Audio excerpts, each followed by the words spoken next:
Get in on the action this season with Underdog Fantasy's Pick'em game. Select higher or lower between 2 and 8 players and compete for up to 325 times your entry. Use code DIRECTOR when signing up to receive up to $1,000 in bonus cash and a free pick.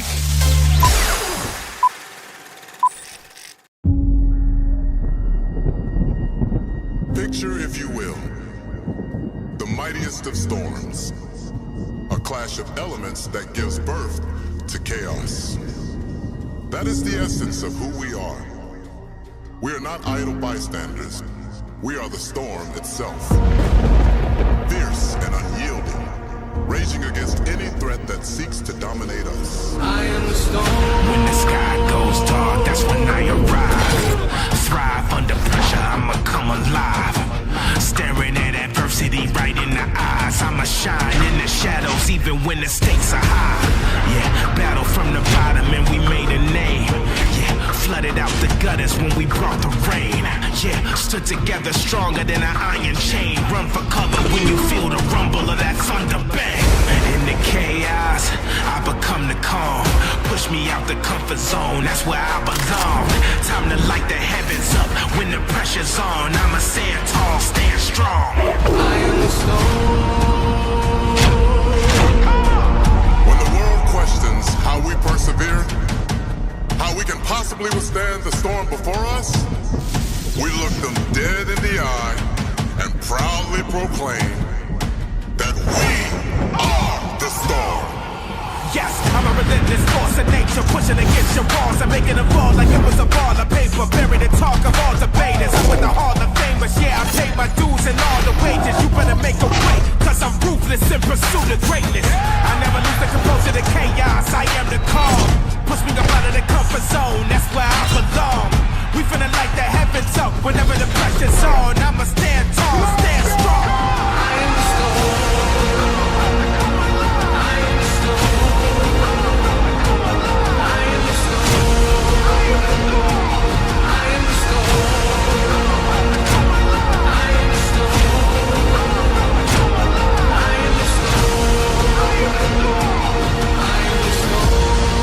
Let's go.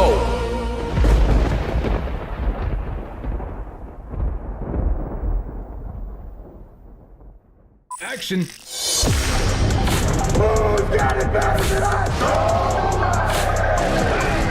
Into the end zone, Charger fans are witnesses to history.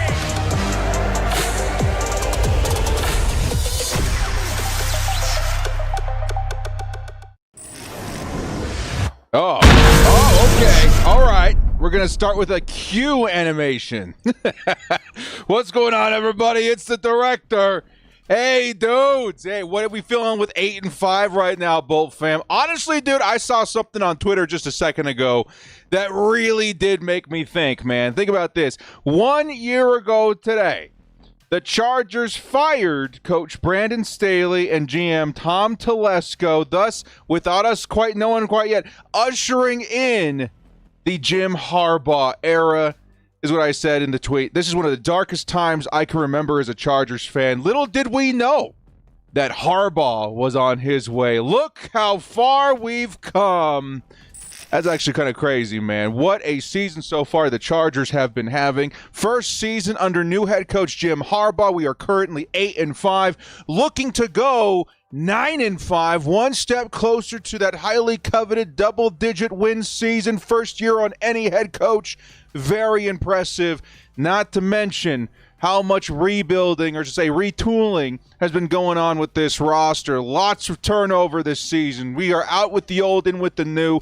Old friends going to be missed like Keenan Allen, Mike Williams, Austin Eckler, but in come the new faces of the new Harbaugh era with QJ and Lad McConkey and Joe Alt and all the new rookies of this class, free agent standouts all over the place, including, Christian Fulton and J.K. Dobbins and all these guys, man. It's been an awesome season to see the Chargers successfully navigate what was a really difficult cap situation, successfully navigate a first draft class for Joe Ortiz to get his beak wet with. A lot of good things have happened this year, and we are just now turning the corner into what could be a double-digit win season, which to me, honestly, is one of the most impressive accomplishments that you could have thought at the top of this season. A lot of people had us as an 8-win team flat out. Some teams, even lower than that. I think the Chargers, especially given the strength of schedule this year, we're certainly a double-digit win team in my eyes, and we're getting that much closer to that awesome, awesome reality. Guys, shout out in the chat. You guys want to know the underdog picks? Okay, hang on. Let's take a quick look at that. Of course, not everyone's going to be a banger winner, but we got a couple in here that could still be alive. Let's see. Down here, we did hit on a couple. Which one is still alive down here? Oh, we missed it by one. No, the Isaiah Pacheco. That's a heartbreaker. For this particular game, though, that still could go live. Man, we missed a couple by just one rush. That is actually a heartbreaker. Let's see. For the Chargers game tonight, this is the big one I've got. Justin Herbert, Lad McConkey, Baker Mayfield, Derwin James.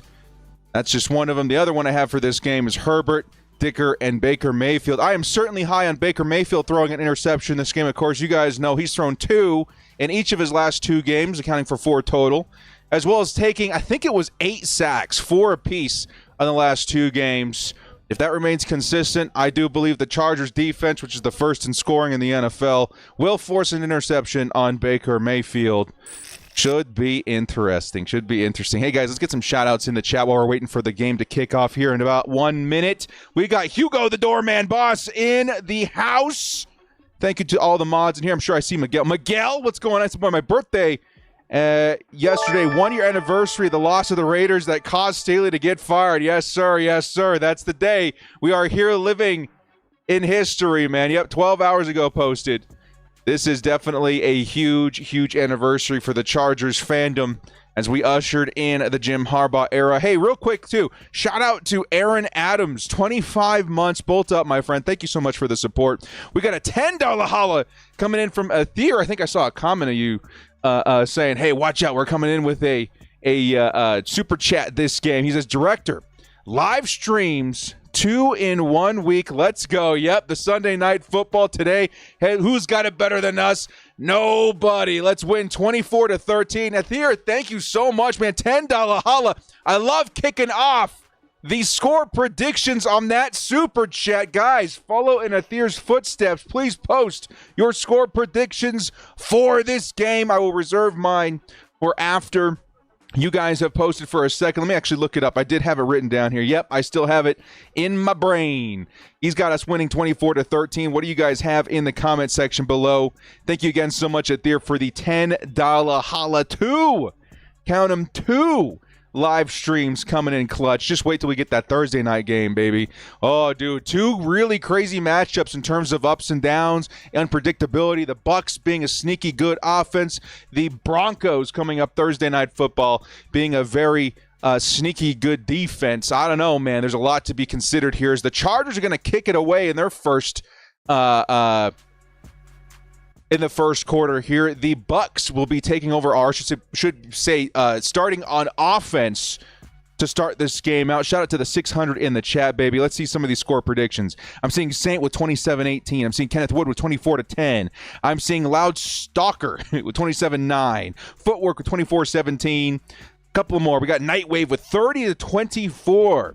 Valentin with 17-14. We'll close it out with that. My official prediction, Chargers 24, Bucs 20. Chargers take the dub, improving to 9-5. Here comes the first offensive possession by the Tampa Bay Buccaneers. It's Baker Mayfield handing it off. Got to assume that's Rachaad White, who's going to pick up maybe a yard, and it's going to be a 2nd and long coming up for the Buccaneers. White, number 1 on the roster. I think I saw in my video I put, is that 7 Bucky Irving? I don't know, man. Either way, we got ourselves a run game of the Buccaneers that needs to be paid attention to. This is a pretty good running football team. Got to find a way to slow down Rachaad White, and more specifically what the offensive line provides for him in this game. 2nd and 7 for the Tampa Bay Buccaneers, and we're going to get you guys updated on who's in, who's out here in just a moment. 2nd and 7. It's going to be Bucky Irving swinging. Baker Mayfield looking, firing downfield. Wide open is going to be Jalen McMillan. He's been having himself a good couple of weeks. It's going to be a first down pickup of 19 yards. And Baker Mayfield walking back to the line. I think he's fine. He looked like he was limping pretty good, but now he looks fine. He looks good. He looks good. Trey Evans with the $5 holla. Bolt up from Atlanta. 24-14 prediction for the dub. P.S. Any word from McLean? I've not heard back from Michael. I've texted him. I have to imagine that he is on a project right now. Of course, if you guys didn't know, he is also an actor. I'm sure he's on set right now working on something. Hush, hush. Here comes the next carry by Rachaad White, who's going to pick up another solid 5 or 6 yards. It's going to be a 2nd and medium for the Buccaneers. But thank you guys for inquiring, man. Trey Evans with the 5. Thank you so much for the support. Envy with the 2. Fantasy playoffs begin. That prize is mine. Of course, he's referring to the Director Prime League on Sleeper, which we are, of course, in the playoffs right now. Did not make the playoffs myself. Tough, rough season in terms of injury, but it has been a fun one. Here comes the next play by the Buccaneers. 2nd and 5. Baker Mayfield in motions the tight end. He's going to play action and throw to the tight end in the flat, who picks up the first and then some. It's going to be a pickup of maybe 9 or 10 yards and a first down Bucs. We are currently at the Chargers' 33-yard line after that pickup. Tara coming in, 47 months producer. Tara, thank you so much. They're already contributing so much to the channel as a mod.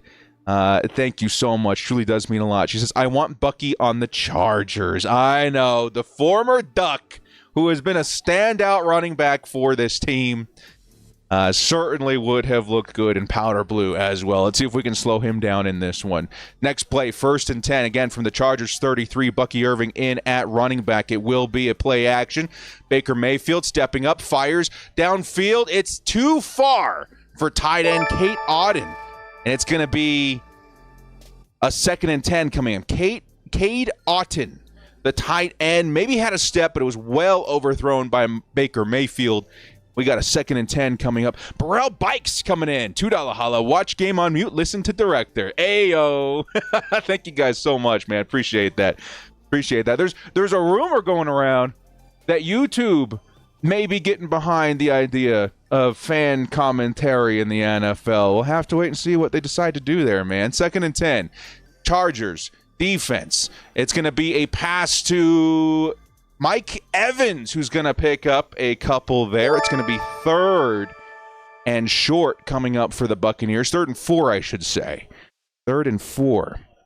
The king of olive oil, $7 holla. Superchargers fan from Urbana, Maryland. No NFL Live from Sunday Ticket, unfortunately. Next, for some reason, who's got it better than us? Nobody! King of olive oil. Goated name. Thank you so much. $7 holla and some big love. Big 3rd down coming up here for the Bucs. It's going to be a Baker Mayfield pass. He's going to float it to the sideline. It's a big catch and run touchdown, Bucs. Busted coverage on the left sideline. Jalen McMillan goes in uncontested. Who messed up their assignment? Gotta wait and see. That is a killer right there, man. We've seen this a few times by the Bucs these past few weeks. They've been really good at drawing things up to basically run a decoy with some of their bigger targets like Mike Evans, Cade Otton.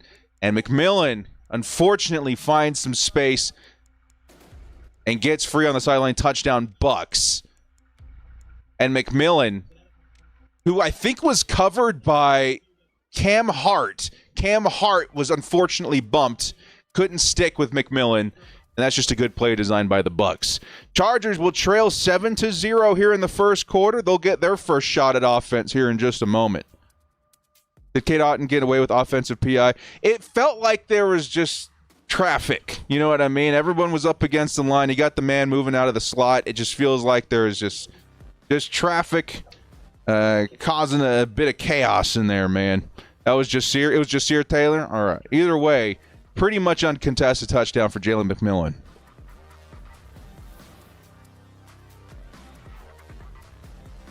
There goes the playoffs, right? Nah, not quite yet, right? Not quite yet. Oh, dude. So either way, 7-0. We expect this to be a decently high-scoring game.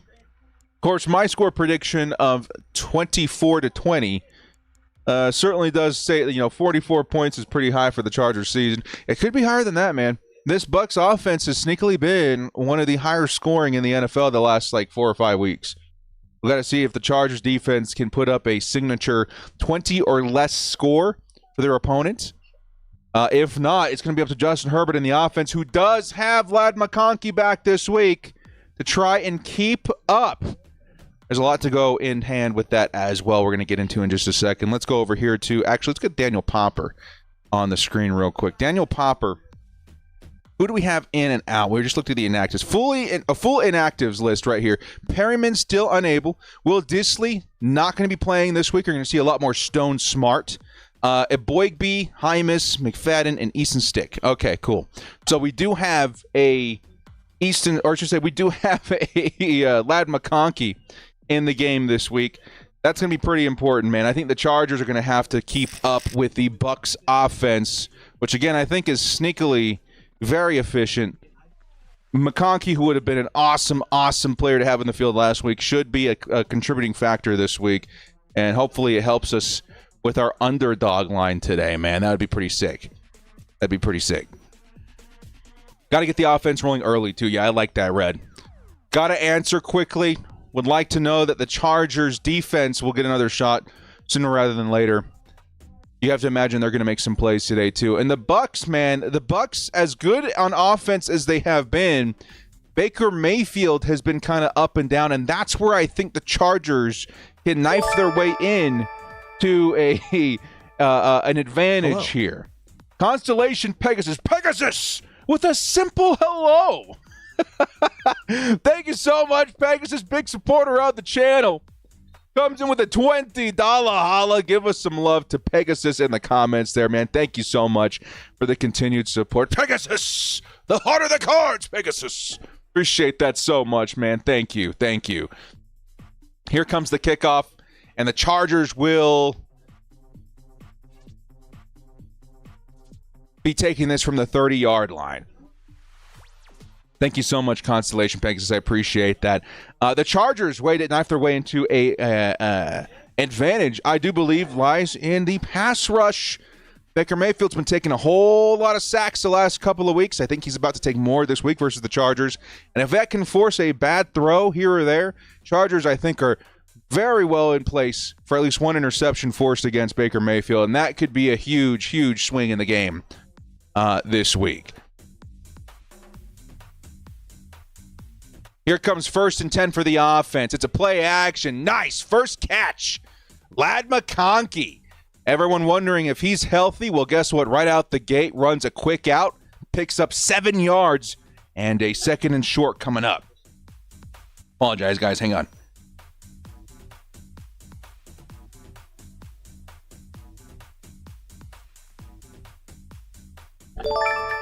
Here we go. Eating pizza for supper. Constellation Pegasus! He just, the thoughts in his head being accompanied by dollar hollers. Here comes Justin Herbert over the middle, and it's Lad McConkey. It's a big pickup, and the first one we can we can show today. It's an H-bomb! Pause. It's an H-bomb. Lad McConkey. First down, 20 yards. And we got ourselves a big play on offense, baby. Let's go. Constellation Pegasus eating pizza for supper. $100 holla, guys. Please give him some massive, massive love in the chat, man. That is absolutely huge. Thank you, Pegasus, so much. Justin Herbert trying to navigate fires, finds Kamani Vidal while taking a sack. And it's going to be instead a gain of 3 yards. It was looking like a loss of 5 on the sack. Good play and improvisation by Justin Herbert. Oh, Pegasus, thank you so much, man. Thank you. Pegasus love in the chat, everybody. That's awesome. You put a big old fat smile on my face to start us here early in the first quarter, man. Thank you for the support, dude. I don't deserve it. Y'all are too kind to me, man. Thank you so much, Pegasus. 2nd and 7. Chargers lining up to maybe run the football. Kamani Vidal? No, it's going to be a pass. It's going to be a pass by Justin Herbert to the sideline. It's Quentin Johnston who's trying to catch and run. He's going to pick up an extra 6 yards on the reception, and it's going to be a first down QJ. Let's go ahead and run it, man. We started the stream with it. Let's go again. Hey, let's go, baby. Let's go. Q with the first down. And the Chargers offense is on a roll, baby. Of course, the Buccaneers defense isn't too crazy, right? I think defensively, they are one of the bottom 5 teams in passing defense. I don't know, man. I don't know. It's an opportunity. Oh, and also they're missing their 2 high safeties. They're missing their 2 starting safeties. That'll be a recipe for disaster for them later on. I think Justin Herbert's due for one huge play at least downfield. Here comes the first carry by Gus Edwards, and Edwards is going to round the corner, picks up 9. And it's going to be a second and short. Gus Bus, nice first carry of the night. Let's go. The Boba Fett QJ bomb is the best thing I've ever watched. Can we zoom out anymore? I can't show you. There's a full standing Boba Fett right there. Right there. I'm a massive, massive Star Wars fan. Of course, you guys can see the Stormtrooper. Y'all wanted the horse collar? Ooh. Here comes 2nd and 1. Another run? Yes, it is. It's going to be a Gus Edwards pickup of a first down. Dude, this is what we signed up for when we got Gus Edwards. It's going to be a short down or short yardage down. Yes, let's do it. Let's hand it off to the big guy. He'll be able to pick it up easy.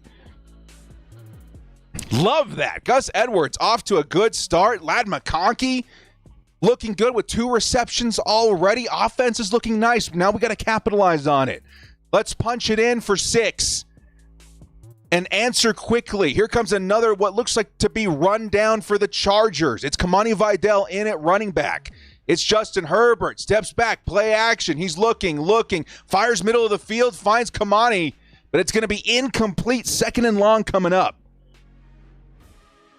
Let Matlock run the ball some.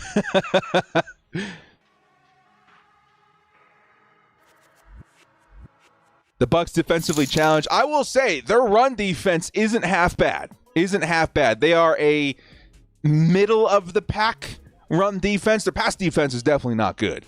Their overall defense is pretty bad, as a matter of fact, but their run defense is not half bad.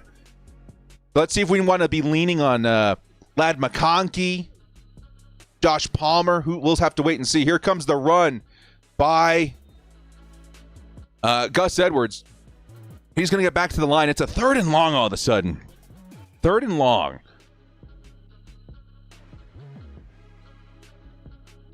3rd and long.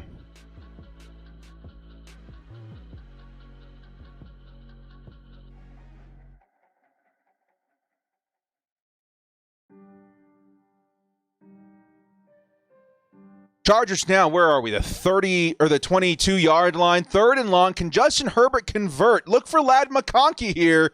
It's a pass to the seam. And, it's going to be interference. He was looking for Stone Smart. But they were all over him early.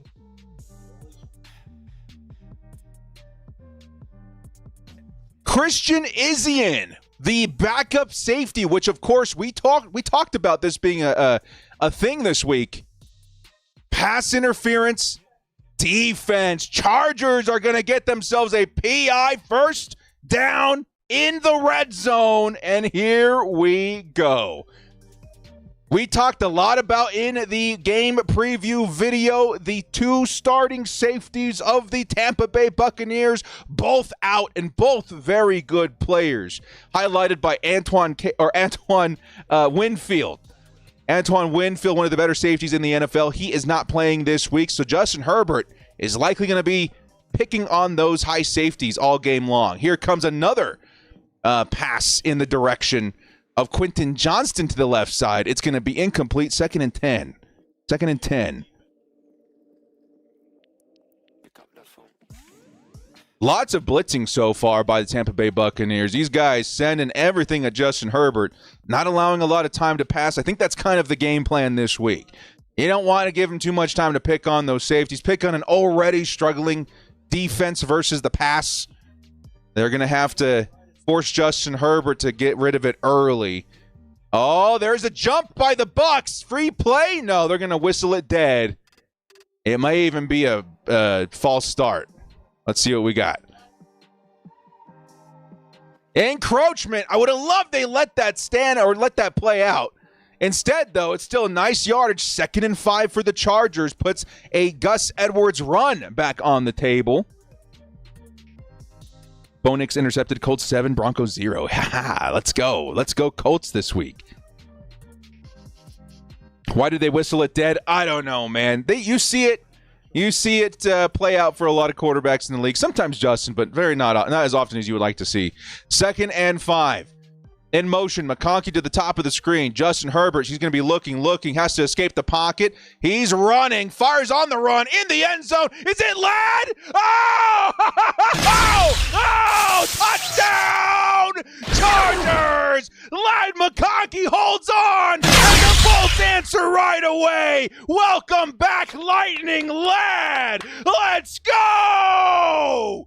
15's in the chat. Justin Herbert's found himself a nice weapon to improvise with, baby. Oh, he saw there wasn't a lot of space. Ladd on the move. Guy right behind him. Tight coverage. Comes down with it. Touchdown, Chargers. 15's in the chat, baby. Let's go!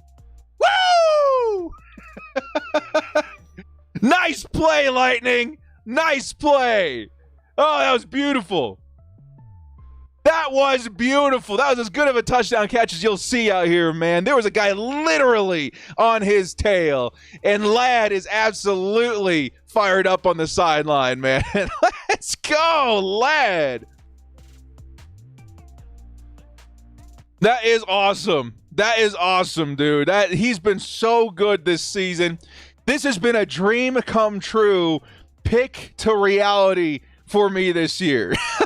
We were draft crushing so hard on Ladd McConkey all off season long. When they called his name in the 2nd round, the Chargers trading up to get him, I lost my mind. And here we are, week 15. He's leading the Chargers in yards. He's one of the best rookie receivers we've had in a long time. Man, dude, this is awesome. This is awesome. This is a dream come true for any Chargers fan, let alone one that has to speak his mind constantly on YouTube.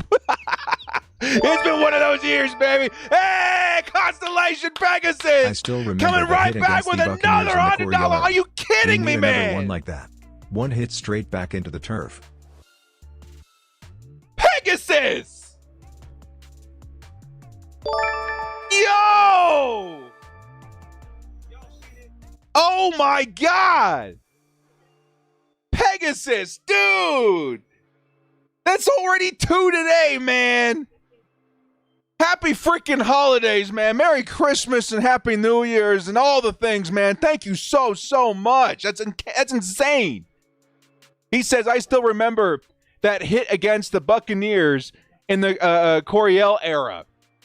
We need another one like that. One hit straight back into the turf. Dude, we need to turn back the clock. Who's going to deliver it? It's going to be Derwin in this era, isn't it? It's going to be Derwin in this era to deliver that kind of smackdown, man. Oh, man, dude. Constellation Pegasus, thank you so much, man. I appreciate the heck out of you, man. Week in and week out. Awesome support in the chat this week, man. Pegasus, seriously, dude, thank you so much. That's crazy. Give him some love in the chat, man. Unbelievable. And he's waiting for the next smackdown via maybe Derwin James. He coming in there. I have to imagine him and Mike Evans. That feels like a good, I don't want anybody hurt. We'll say that off the bat, but that feels like a good matchup, right? That feels like these two guys, man, them's as dudes. Let's see them get at it this week. Thank you so much, man. $100 holla. Back at it again with a $100 holla, baby. Let's go. Let's go, baby. Burrell Bikes with the $2 holla. Latimus Prime. With the dominance drop right there, man. Thank you guys so much. We are at a commercial break. Chargers, fresh off the heels of a Ladd McConkey touchdown, will boot it back to the Buccaneers, where I'm hoping the defense can show us something in terms of big playability in this drive, man. I'm waiting for it. It's going to happen. I almost damn near guarantee it. The Chargers are going to get some major heat at some point, and it's going to force a really terrible throw or two by Baker Mayfield that should translate into a turnover. And I've actually bet on that, man. I should say I threw down on that myself for Baker Mayfield. So far, so good, too. And the lad McConkey, 3 receptions on that one drive alone. We're hoping to get 5.5. And no interceptions for Justin Herbert. Derwin James, we need 6.5 tackles and assists. And, of course, the 1 interception by Baker Mayfield. Off to a good start. Oh, let's go ahead and turn those off real quick. Here comes the first play on offense for the Buccaneers this drive. It's going to be, can't quite see who's in the backfield there, a running back. Baker Mayfield's going to hand it off. No, it's going to be a play action to the sideline, trying to find Mike Evans, who's going to pick up a couple of yards there. It's going to be 2nd and 5 yards. 2nd and 5 coming up after that play. Tarheeb Still and Derwin James out there to get the stop. Pardon me once more, guys. We're going to make sure we're all clear and ready to go the rest of the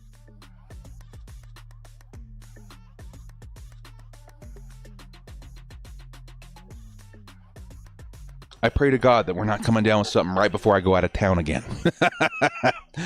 A couple of shout-outs here in just a second after this play. Here comes the in-motion Rachaad White. It's going to be a handoff to Bucky Irving, who gets completely wrapped up by Troy Dye. Only picks up maybe a yard, and it's going to be a 3rd and medium for the Buccaneers here in just a moment. Matthew Dahl, 43 months. 43 months, man. That's insane. Yo, what up, director? Personally, in my opinion, I don't want T. Higgins. He has another A.J. Brown player saying, I want the ball. Maybe there could be some locker room disarray that you're trying to avoid there. Have to wait and see how the offseason unfolds. But he looked good today, man. That's all I'm going to say. He looked good today. Here comes 3rd and 3. It's going to be a Baker Mayfield pass over the middle, and it's Mike Evans picks up the first and a whole lot more. Bucs now at midfield. 1st down, Tampa Bay. King D. Lloyd, welcome to producer. Thank you so much, man. That's big, dude. That's actually pretty big. Man, we have a handful of producers on the channel. You guys absolutely rock, man. Thank you so much for the month in and month out support, especially once we get into the offseason, man. It gets real crazy and tough out there. You guys keep us alive. Here comes another pass over the middle. Oh, it's another big reception. This time it's Sterling Shepard. It's going to be another 16-yard pickup. And all of a sudden, the Bucs driving into Chargers territory now have the ball at the 35-yard line. This is the offense we all talked about this week, man. Big plays, dangerous passing attack, running the football, maybe not as necessary. Although that should definitely help open things up for him if they wanted to go there. Insane. 1st and 10. Bud Dupree lined up next to Morgan Fox with Thule on the other side. 2 seconds on the clock. 1, it's snapped, and it's going to be a run by Bucky Irving, who picks up 6 yards on that play. Man. 2nd and medium coming up for the Bucs. Ooh, defense. Got to get their footing still, man. Defense needs to get their footing. Defense needs to get their footing.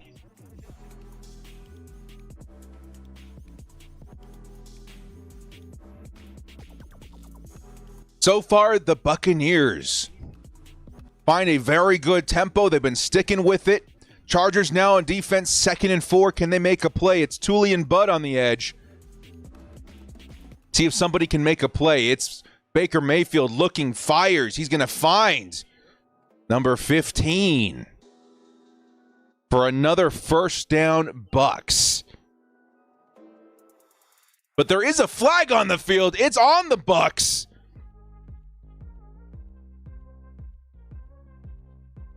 And that's going to be holding. Ooh, that's a big opportunity here for the Chargers defense.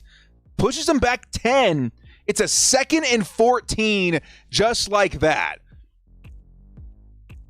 McMillan, nice catch. It's going to be called back. 2nd and 14 now for the Bucs. Chargers defense needs to bend, not break here, man. That's a big opportunity. Big opportunity. Let's see if the Chargers can find a way to get off the field here on defense. 2nd and 14, Baker Mayfield.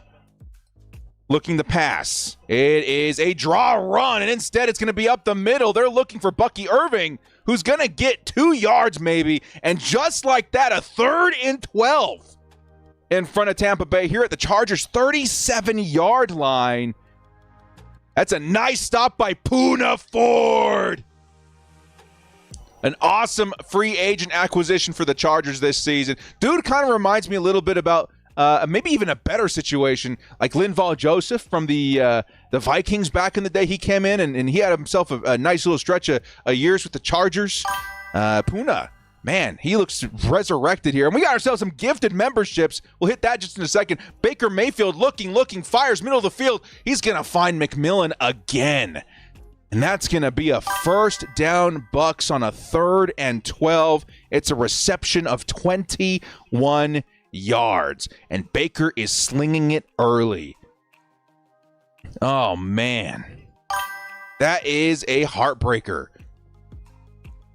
That is a heartbreaker. King D. Lloyd gifted 5 memberships in the chat, guys. Hey, man, if your name is Jonathan Zaki, Tech, Taco, Prince Griffith, Mark D's, hit him up with some love in the chat, man. Thank you so much to King D. Lloyd for the support there, man. I appreciate that. Here comes the next pitch and run to Bucky Irving. It'll be a pickup of 5, 2nd and 5 coming up. Can the Chargers defense still an opportunity to bet not break here? But a lot tougher now at the 11-yard line. A lot tougher now at the 11-yard line. Unknown, a member in the chat who's also seemingly a Buccaneers fan. Interesting to see a member on the opposite side of the football. Good luck. But not much love from the chat, I have to imagine. 2nd and 5. Baker Mayfield has to fire it into the dirt. It looked like a screen blown up. But there is a flag. Someone may have jumped. No intentional grounding. And it's a Joey Bosa penalty. Joey Bosa catching some heat last week for a penalty that coulda, woulda, shoulda. Cost the Chargers big versus the Chiefs. We're hoping to see less of that going forward because it's a 1st and goal all of a sudden for the Tampa Bay Buccaneers at the 6-yard line. At the 6-yard line. Not going to lie, Bosa good for 1 and 2 offsides a game. Yeah, it feels like we're watching the last season of Joey Bosa, unfortunately. One of my favorite players on the Chargers. Here comes the sideline pass to Bucky Irving. It's quickly blown up by Elijah Molden.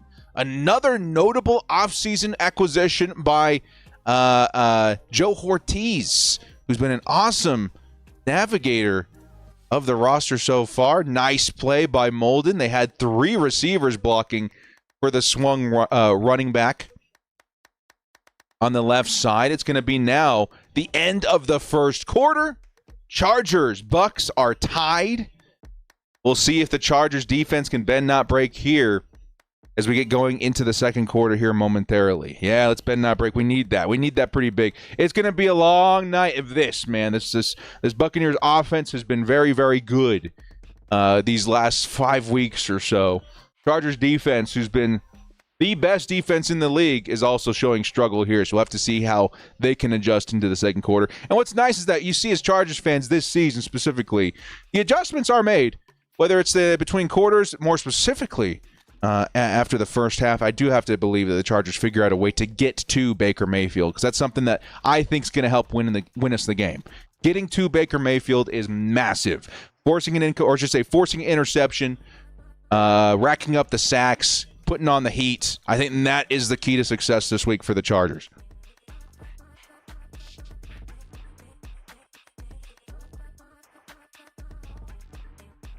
You guys know when we'll see Asante Samuel Jr.? I can't tell you with full confidence that we know what's going on. I really don't understand what has happened to Asante. It felt like the injury would have sidelined him a lot less than the time that he's been out so far. There may be something going on in the background that we don't know about. But do we think that Christian Fulton is better than Asante if he were available? I don't know. I wouldn't think so. I mean, Fulton's been decent this season. He kind of reminds me of maybe what we saw in Michael Davis for a while. It's like, yeah, he'll be clutch some games. Sometimes it's definitely not the case, but, it's what we got and it's what we're working with, and he's definitely better than what he has been in his career so far, though. We can definitely say that with a lot of confidence. But where is Asante Samuel Jr.? I'll have to wait and see, man. I'll have to wait and see. A lot of Bucs fans in here. Hey, man, let's have some fun, everybody. I don't think if this was if this was a Raiders game, this would be a little different. We ain't got no rub versus the Bucs this week, though. Yeah, bring it. Yeah, I'm gonna find a lot of love from Chargers fans. Let's have some fun. Everybody stay frosty. Rep in the chat. Bolt up, bolt up, bolt up. While we're waiting for the second quarter to kick off here, let's see some lightning bolts in the chat for our Chargers defense, baby. Let's do this. Lightning bolts in the chat. Where's Junior Colson? He just returned. I think they're going to be easing him in. This game is flying by. It really is. It really, really is. $10 holla coming in from Demetrius Jones. That's a sick name, man. You would expect to see that in a DC comic book. That's sick.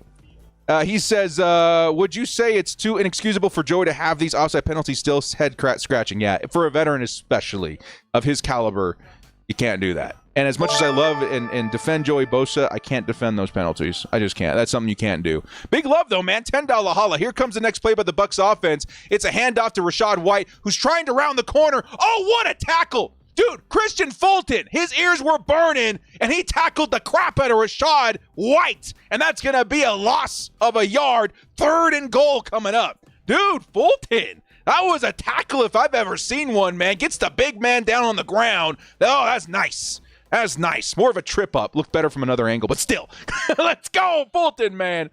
Nice play, dude. We got ourselves a 3rd and goal all of a sudden. Can the Chargers defense bend but not break? Come on, baby. Come on. 3rd and goal. Mike Evans lined up in the slot. Tarheeb Still, I think, in coverage. It's going to be Baker looking. He's going to, he feels the heat. He's trying to escape. Chargers are going to close in on Baker, and Baker's not going to get there. Nice tackle by Elijah Molden to stop that would-be touchdown scramble. It's a 4th and goal. Bucs more than likely take the 3 here. Very, very nice play by the defense. Nice coverage, I should say. Baker, not a lot of options. Felt the heat. I think it was Morgan Fox that got in there from the interior, forcing Baker Mayfield to escape, and then quickly cleaned up by the DBs, named Elijah Molden. Man, dude, Khalil Mack coming from the other side of the field, dude. You don't want to see that in your rearview mirror. That seems like something you would see in the Jurassic Park franchise. You're trying to hit the Jeep in the next gear, and you look down, and there's Khalil Mack. Images in mirror may be bigger than they appear. Yeah, he was trucking for him, man. Oh, dude. 4th and goal, 22-yard field goal attempt coming in. Rachaad White injured on the play. Hopefully he's all right. One's in the chat. Definitely don't want to see anybody injured. Last season of Morgan Fox, I don't know. It could be. You might be seeing some movement here in the offseason. I cannot wait to cover the offseason with you guys. Of course, the 3 points. Chip shot is good. It's going to be a 10-7 score now. Chargers was still pretty much the entire second quarter in front of them. Molden is such a solid, smart player. He really, really is, man. I don't know where the disconnect was in Tennessee with a lot of these players, but man, Elijah Molden seems like the big standout right now, does he not? Tier Tart has been super solid. Christian Fulton's had up and down games, but for the most part, pretty good. You know what I mean? Who else did we get? Hassan Haskin, who's been an okay fullback option, I suppose. But no, dude, Elijah Molden, he's had some seriously, seriously good weeks. Been looking good. And that is why I love the Chargers' new approach to the offseason, because that's why I told you guys it's going to be very fun to cover the offseason this year, because now we know the potential of signing guys who maybe, aren't the most flashy names or big picks in terms of where they are career-wise right now, but they could pop. Anybody could pop now. If Elijah Molden could pop, if Fulton could pop, if JK and Gus could pop, if all these guys could pop, anybody could pop. That makes every signing super, super exciting. And more specifically, players that need a bit of a boost, that have proven to be very good. A prime example of this, and this could be somebody that we cover very closely in the offseason. A prime example of this is somebody like an ETN of the Jacksonville Jaguars. ETN, awesome prospect coming into the NFL. Started his career very hot in Jacksonville. He's since then kind of fizzled a little bit. That's exactly the kind of player where you're like, hey, man, you put him on the Chargers, things are different. Potential is different. You know what I mean? Now, I'm not saying I want to make that move. I think the Chargers should definitely attack one of the best running back classes I've seen in a while in the draft. I'm very excited to see what the Chargers do at that position. That's just an example, right? Where it's just like, he's fizzling out a little bit. We'll have to see. It doesn't feel like a super crazy big move or whatever. But, hey, on the Chargers, you could see some potential unearthed and reborn. And that's a great point. Burrell Bikes in the chat, dude, says, I feel like we need a big-time tight end. That could be a really good example of a position that we could do that with. Because how often do you see tight ends where you're like, oh, man, that guy was good, but, like, lately, nah, you know what I mean? Like, and this year I didn't quite know if I felt that way. Because Will Dissly's always been a really good blocking tight end. That's what I expected of him. He definitely exceeded expectations in terms of receiving. But Hayden Hurst was kind of that guy for me. I was like, I guess we're kind of waiting on the position. You could see some nice free agents at that position this year. The Chargers could certainly turn into the next guy on the roster. But I don't know, man. This is going to be a very exciting draft because I think we're going to see a lot of offense in the draft. I think we're going to see a running back or two out of this class enter the fold as a lightning bolt. And it should be very fun to see where they take the offense from the potential of that kind. Because this class isn't crazy. I'm not going to say that they're bad. They're definitely pretty good. But it's not as crazy as last year's class, and I think you want to load up where they are good. And running back is really, really nice this season. The run back by the Chargers will be taken back to the 26-yard line via Darius Davis. Here comes Justin Herbert in the offense for their next opportunity to score on the Buccaneers. We're going to say semi-porous defense in terms of their secondary. Gadabu is a great option too, man. And there's so many of them. There's so many running backs all over. Like, you could literally grab a starting caliber running back in, like, the 4th round, 5th round this year. Like, Etienne's brother looks better. Yeah, dude, like, there's so many options. I don't know if he's in the draft this year, is he? I don't know. But either way, yeah, there's a lot.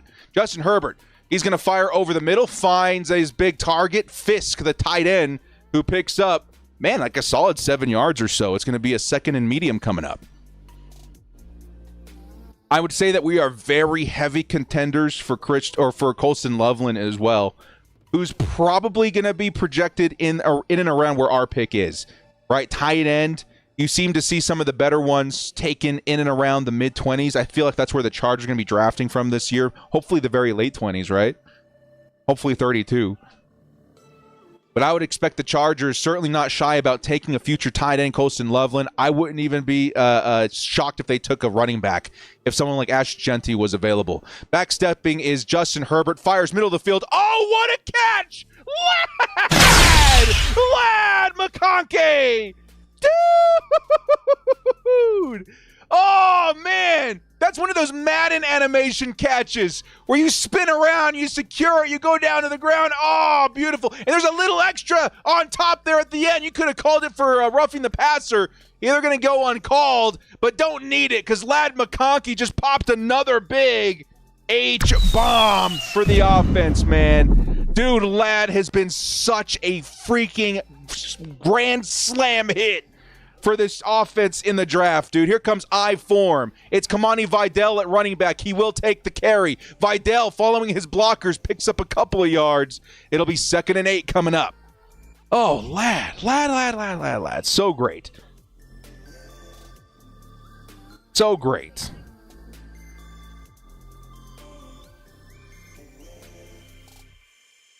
You guys are talking about, the Colts, 10-0 is the score, Indianapolis. Interesting. Tara the 10 to number 15. Herbert to Lad. Oh, dude. Them Georgia guys, man. Lad and Brock Bowers have been so good this season in their rookie year. Here comes Kamani Vidal once again in at running back. It could be another run. Play action. Justin Herbert looking for a target. Fires downfield. Oh, wide open. Oh, it's Stone Smart. No way. He's inside the 15. That's a huge first down. And that is indicative of what happens when you don't have premium starting safeties against the Chargers. Justin Herbert. Let's go. Stone Smart, who had kind of a breakout week last week, picks up another 31-yard reception. Oh! That is insane. The athleticism in this, what? He's got to be 6'4". Big old tight end, man. Oh, that's insane.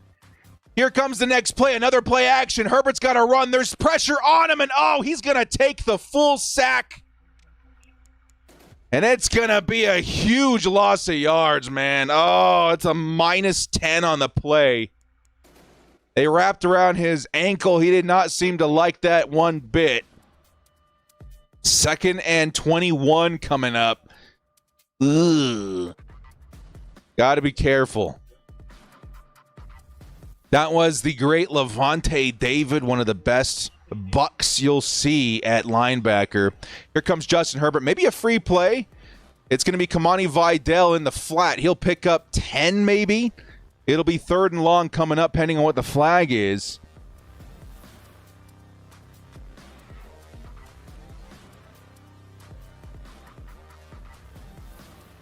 Waiting to see what the flag is.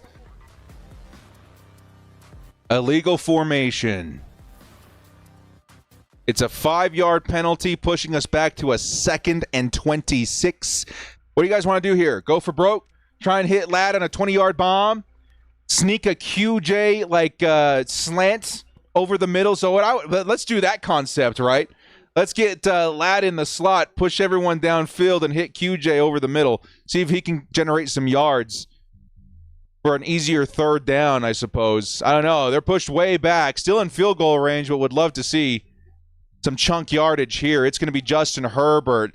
He's got to scramble again, and he's going to go ahead and throw this one away. The line disintegrated real quick, and Justin did not have a shot at that one. He had to throw it into the dirt. Now it's a 3rd and 26. Chargers probably dial up the screen, dial up the draw, get a couple yards, kick the Cameron Dicker field goal here. Dave Simmons, welcome. Producer. Good to see you there, my man. Good to see you. Thank you so much, dude. That's big support right there, man. Good to see a familiar face. All right, 3rd and 26. Chargers likely doing something to secure a field goal here. It's going to be Justin Herbert, handoff. Kamani Vidal up the middle. Picks up 5, 6, maybe 7 yards. And that'll make it easier for a Cameron Dicker try here on 4th and 20.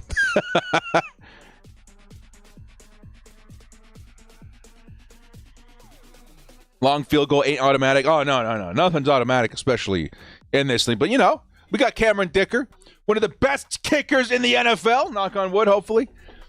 Do YouTubers count as announcer curses or whatever? Announcer jinx?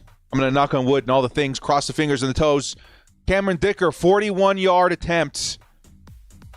It's up, and it's down the middle. It is good. I think we're clear. It's tied up to 10.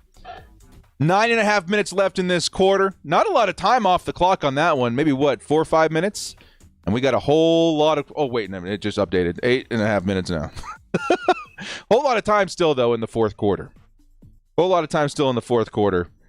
Chargers defense needs to make a play, man. I feel like it's coming. Once you see that big play, whether it be a sack, whether it be a turnover, which would be especially helpful here, I think that's where you kind of see momentum change. And I'm really hoping it's not the Chargers that commit the first turnover. I want to see the defense take one away.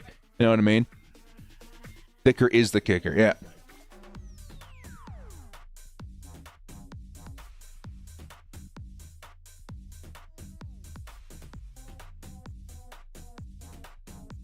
Need the pass rush and a takeaway, yeah. That's basically where I'm at. If we can get Bosa and Mack in there, generate some heat. I mean, we've seen Baker Mayfield. Dude's good. Like, the dude's an awesome improvising quarterback, right? Like, he'll escape. He'll find, a target, and he's not afraid to sling it, which can be a weakness if you know how to exploit it. And I think the Chargers are going to draw something up, especially I think in the second half you'll see the pressure getting in there a little bit more consistently, because I think that's exactly what wins this Chargers matchup this week. You got to get that pressure going. Right now I'm not seeing a lot of it. Got to get the defense moving. Offense is doing not too shabby, right? It feels like when Lightning Lad is back, like we have hope. When Ladd is back in the lineup, we're starting to move and groove. He's already going crazy, man. I got to check this real quick. Hang on. How's the lineup looking on Underdog? Ladd's already up to 4 receptions. We need 2 more in the second half, which I think is absolutely a possibility. Ooh, the Derwin. The Derwin. Ooh, it's a flexed entry, though, so we'll be okay. But we want that Baker interception. I think it's possible. I think it's possible. Need a defensive takeaway or something. Yeah, big plays on defense wins this game for sure. We just got to make sure we're on the right side of that claim, of that theory. Got to make sure we're on the right side of it.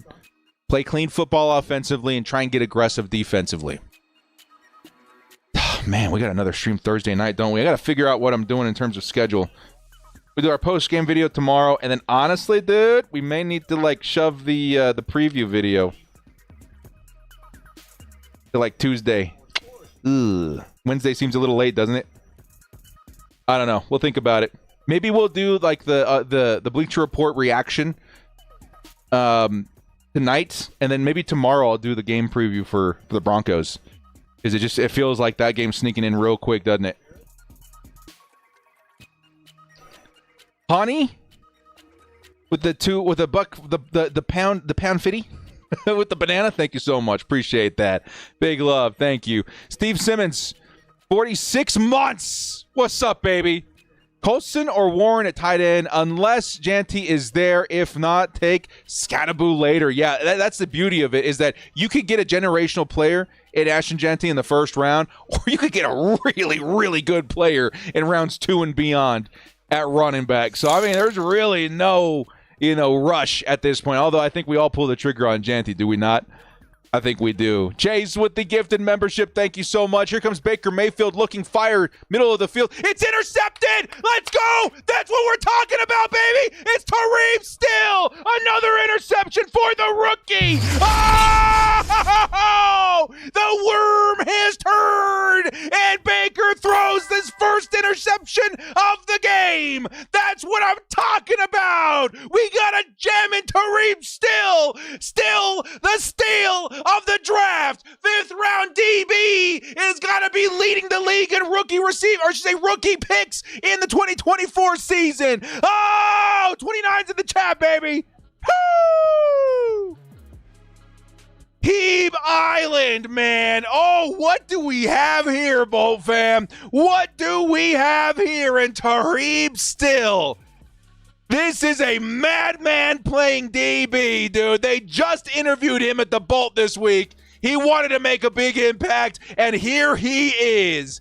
1st and 10, Chargers offense already in great scoring position. It's going to be a run by Gus Edwards, picking up 5 or 6 yards. Oh, baby. Now the Chargers in the red zone of the Tampa Bay Buccaneers. Let's go. Woo! Jersey? Oh, we got a good old-fashioned Justin Herbert today.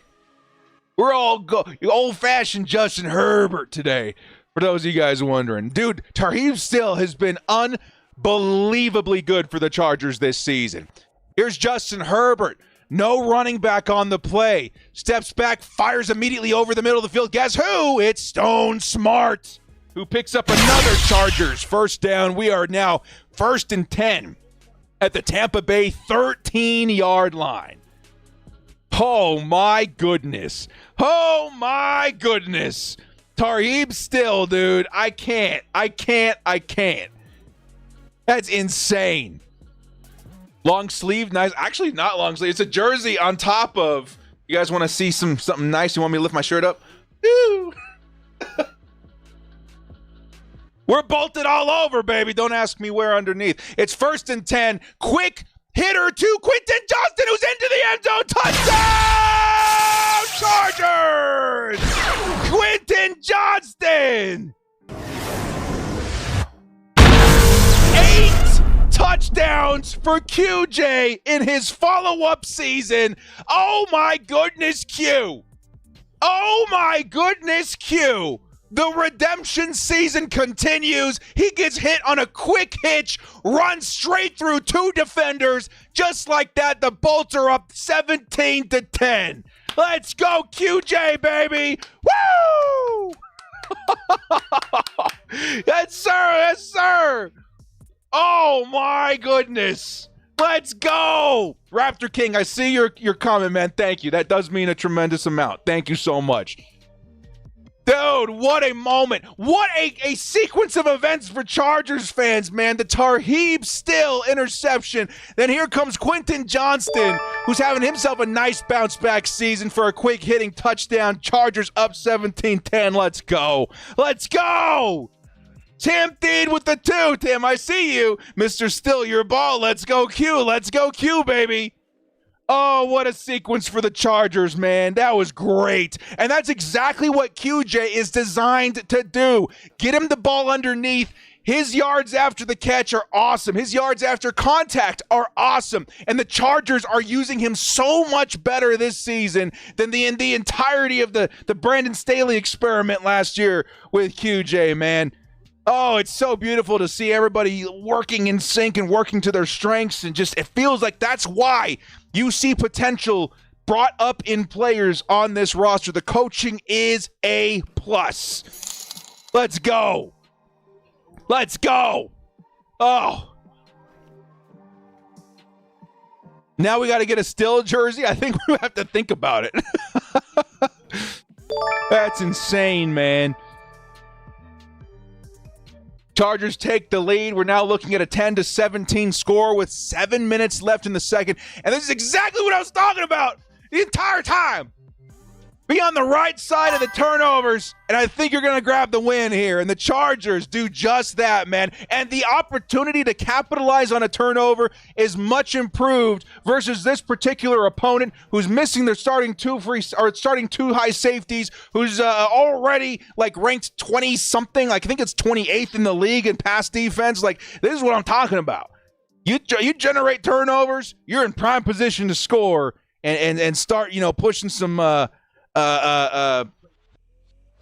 comfort in terms of the scoreboard there, man. I love it. I absolutely love it. Eric Black with the 2. Tarheeb Still is who JC24 promised us he was. Dude, I was just thinking about that the other day. You guys know how in the entirety of the Bill Belichick era, they just seemed to grab weirdly like talented DBs in the 4th and 5th round and beyond, or mid-round DB. Like they crazily were able to make these DBs into stars all over the place. Not just JC, but a lot of different DBs, right? That's the Chargers right now. And it's not by mistake. There's a couple of different contributing factors here in my mind. One, I don't know if you guys watched that documentary with Nick Saban and Bill Belichick on Netflix, but those guys are so close. They're damn near relatives, right? They're damn near brothers. These guys spend their childhoods together, their careers together. They are very, very close. And Nick Saban and Bill Belichick, they talked a lot during the draft process every single year, and that's why you saw some nice gems out of New England. In the middle rounds. Here comes the run back by the Buccaneers. He's going to take all the way back to the 35-yard line. Anyway, that's why they were able to find some gems. The other contributing factor to that is just the coaching was really, really good on defense for a while. And that's why you saw a lot of good DBs when taken to different situations and different teams fell short. It feels like it's a combination of that different, chemistry, like different ingredients. Of he had nice information via the draft on these diamond in the rough players, while also having really good coaching. The Chargers are now that team. Like we can take a mid-round DB, a corner, or safety, whatever, and turn him into a really, really nice contributing player for this defense. Here comes the next play for the Buccaneers on offense. It's going to be a handoff to Rachaad White, who's going to pick up 5 yards. It's a 2nd and medium coming up. I got to do a video on that. Remind me, guys. I got to do a whole video on why I think the Chargers DBs are going to be some of the best in the league and some of the most valuable in terms of draft pick and where you grab them and stuff like that in the league for a while. Ethan Diaz, QJ proven himself not a bust. Let's stinking go. Let's stinking go, Ethan. Thank you so much. 48 months and the big support in the chat, baby. Let's go. Tara back with the 2. Yeah, Steele and Hart aren't giving up those spots. No, they are not. Welcome the new starting DBs for the Chargers via the rookie class of 24. Crazy, man. 2nd and 5. Bucs. Ooh, right up against the clock. It's going to be a quick fire to the sideline. And tackled right away was McMillan. He picked up maybe a yard or 2. It's going to be enough for a 3rd and short attempt now for the Buccaneers at their own 44-yard line. At their own 44-yard line. Tara, yeah, we got ourselves some nice DBs in the late rounds, didn't we? Tim Thie with the 5. Hey, director, could you imagine T. Higgins and Ladd and Q and Tyler Warren? Like, man, dude, that's what I'm saying. This draft, this offseason is going to be so much fun to follow because I think we're on the brink of turning ourselves into a really nice offensive unit as well as a good defensive unit. Here comes the next carry up the middle. Oh, denied. Oh, fumble! Fumble! The Chargers got it! No way! Elijah Molden! No way! Ah! Ah! Let's go! Rashawn White couldn't hold on. Elijah Molden! Who punched it out? Oh! Oh! Oh! Let's go! Was it Joey Bosa? Let's go! The turnover battle continues. Who was it? It was Joey Bosa. It was Joey, recovered by Elijah Molden. Yo! 97's in the chat for Big Bear. 22's for Molden. Let's get it, baby.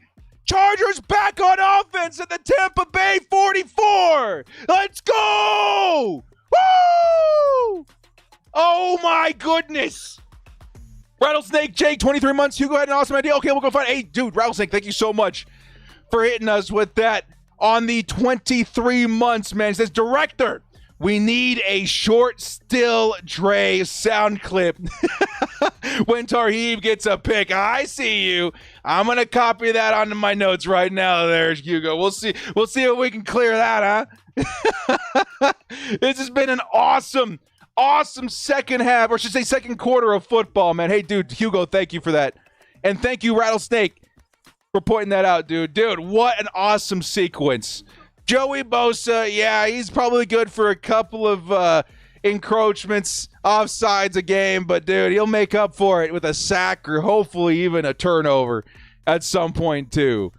Oh, my goodness. Let's go! This has been an insane game so far in the second quarter, dude. So much has happened in the last 4 minutes of play, I can hardly wrap my mind around it.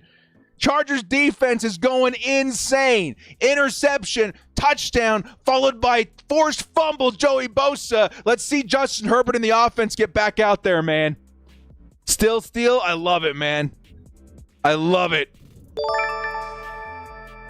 Olive jar. Did I miss something in the chat? Oh, sorry. Excitement got away from us. Let's go, baby. Let's go. What a big play, man. Eric Black with the $2 holla. Minter is who Staley tried to convince us he was. Yeah, dude. Minter is literally the promise that was given to us as Chargers fans when we got this guy Brandon Staley hired. Everyone was like, who is this dude? We got to look up. Like, okay, he's the Rams defensive guy. He's okay. I mean, like he led a great, but then, man, that's a huge swing to take on a 1 year dude. You know what I mean? But hey, at least we're going to have one of the best defenses in football, and then all of a sudden we're like the worst defense in football. Here comes Jesse Minter making good on that promise, man. Absolutely awesome. The 1 year anniversary of the sacking of Brandon Staley. Justin Herbert, he's going to let it fly over the middle. Oh, it was right in the hands of Stone Smart, but there is a flag. There is a flag. Is it PI? Is it roughing the passer? What are we looking at? It might be holding on the Chargers. holding on the defense. First down. Chargers now have the ball at the Tampa Bay 46-yard line. Oh, that's right. That's totally right. I do remember that. Jim talks about olives are packed in a jar so tight that you can turn over the jar and nothing will come out. So you got to pry one out one at a time, like making a football play. Oh, I love that. I completely forgot about that. I love the Jim, the Harbaugh-isms. The Harbaugh-isms, man. I completely forgot about that. I love that. Here comes the next play. It's going to be at 1st and 10, a carry by Gus Edwards. It's only a pickup about a yard. It'll be 2nd and long coming up. No, I'm pretty sure it was an olive jar, right? Yeah, you can turn it over. Yeah, I think it was olives. I don't remember. Yeah, I totally remember that. That's hilarious.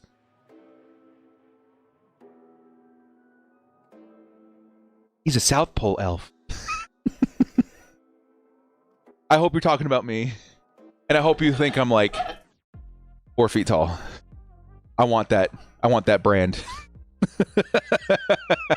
Here comes 2nd and 10. There's a timeout taken. And it's by the Chargers. It'll be 2nd and 10 at the Tampa Bay 46. Gus is due. I would love that, man. I'm kind of hanging in there by the skin of my teeth in my big fantasy league. Because of Davante Adams, dude. Davante Adams saved my butt. Like, literally, it's 100. We're projected 139 to 138 in our big fantasy playoffs. Davante Adams saved me. I have Gus Edwards in on this roster. I lost Kenneth Walker. So, Gus Edwards, I need one from you today, man. I need one. I need a big one.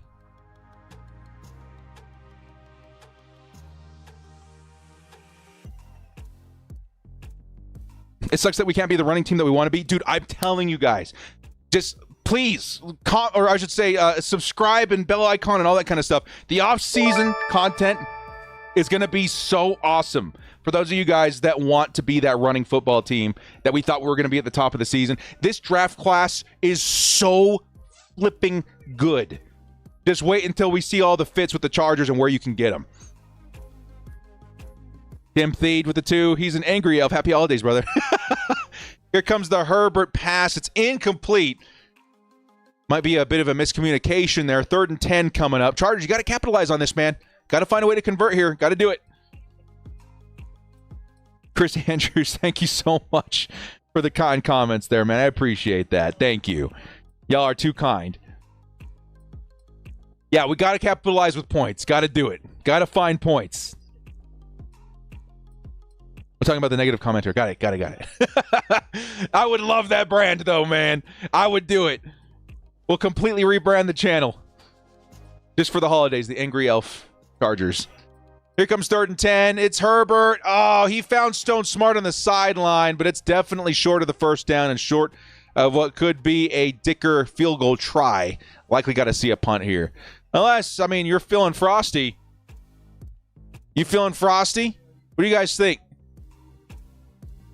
I think it's a long 5, too. So even if you try to draw him off sides, I think it's a punt.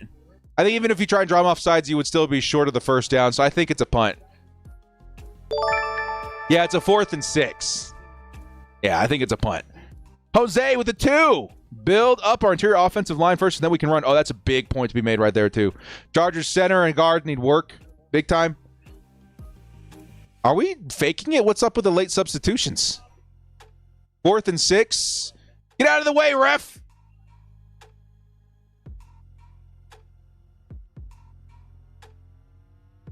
Are we really going to get hit with a delay of game? There was a ref literally standing between the long snapper and the punter. We couldn't snap it. We're going to get hit with that penalty? I guess it doesn't matter. We're punting anyway. What was that?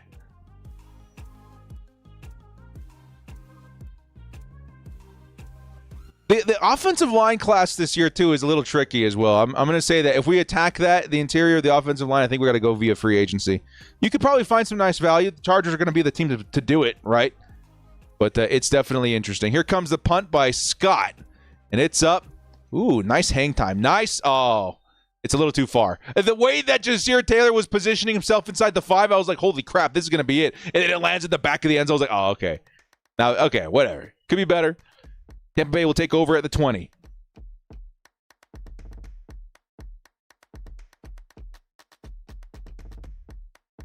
Would have loved to see the Chargers capitalize on that turnover, though, man. You got yourself a nice opportunity versus this particular team to do something like that.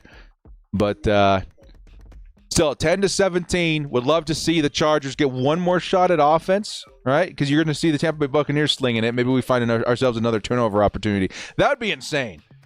I don't know. The defense is already playing their butts off. They're already playing their butts off. Let's see. And then they're not done, man. Just wait. Just wait. I think we see some nice stuff in the second half via the defense. The offense has historically not been great in the second half, but the defense, they've made some big plays in the second half of football games. I don't think we're done with Baker Mayfield quite yet. Same thing with the 2. It's not a great center draft class. No, it is not. I think there might be some guard potential, but the center draft class was last year. Like, you want a center for the future, that was the year to do it, man. We were pounding the table for, what was his name? Van Pran, right? Frazier ended up going way higher than I thought he would. Of course, there was talk about Powers Johnston, but he also went higher than I think we were willing to go. But there's a lot of good centers, all over that draft that haven't even, seen a whole lot of playing time. Hunter Norzad, right? He could have been a dude late in the draft that's going to be a nice piece later. I don't know. There's a lot of them, actually, this year.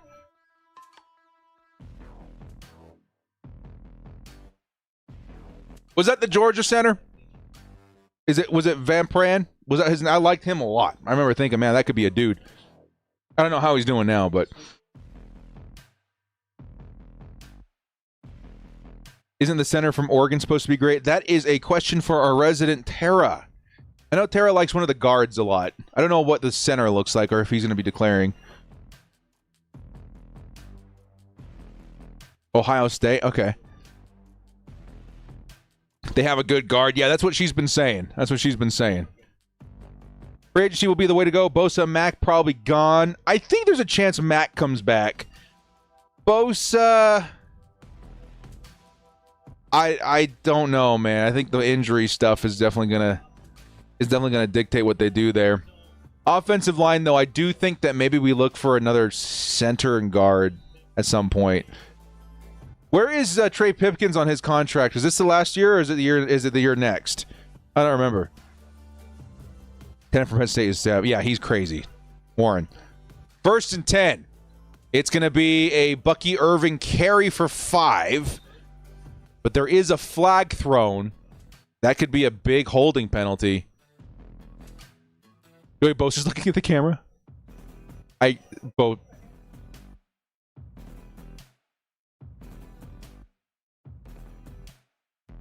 It's a first down, hands to the face. Who was it?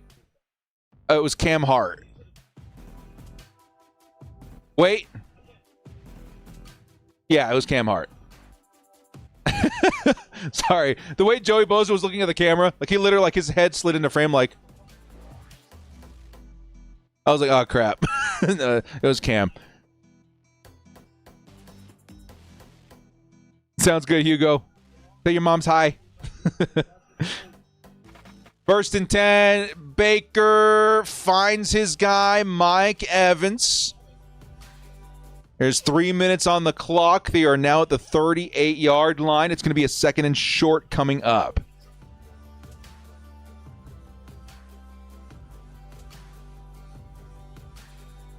Two turnovers so far. What do I think about Bill Belichick signing with North Carolina? It's crazy. Again, if you guys want to learn more about that, there's an awesome documentary on, I think it's Netflix. It may have been Prime, of him and Saban. Oh, there goes Baker. He's down. Baker down. Baker down. It's Troy Dye, baby. That's a sack for the Chargers. 3rd and 6 coming up, man. Troy Dye. Woo-hoo. We'll get you from anywhere, man. That was a nice blitz, a nice Mike blitz by Troy Dye. Dude's aggressive.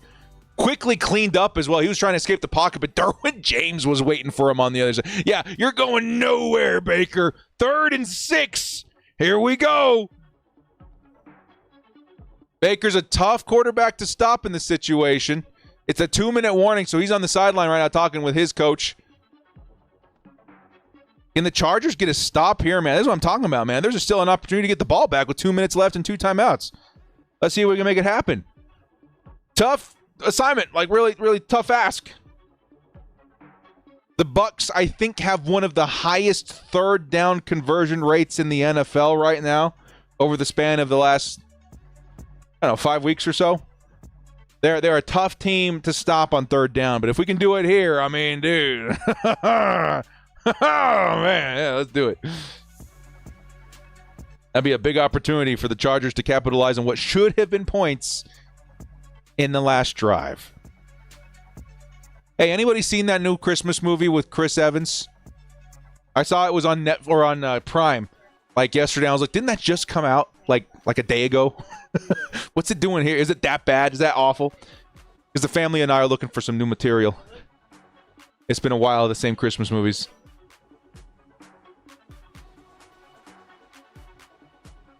Bayshawn liked it. All right. I mean, even if it's a bad Christmas movie, I'll take it just for the variety at this point.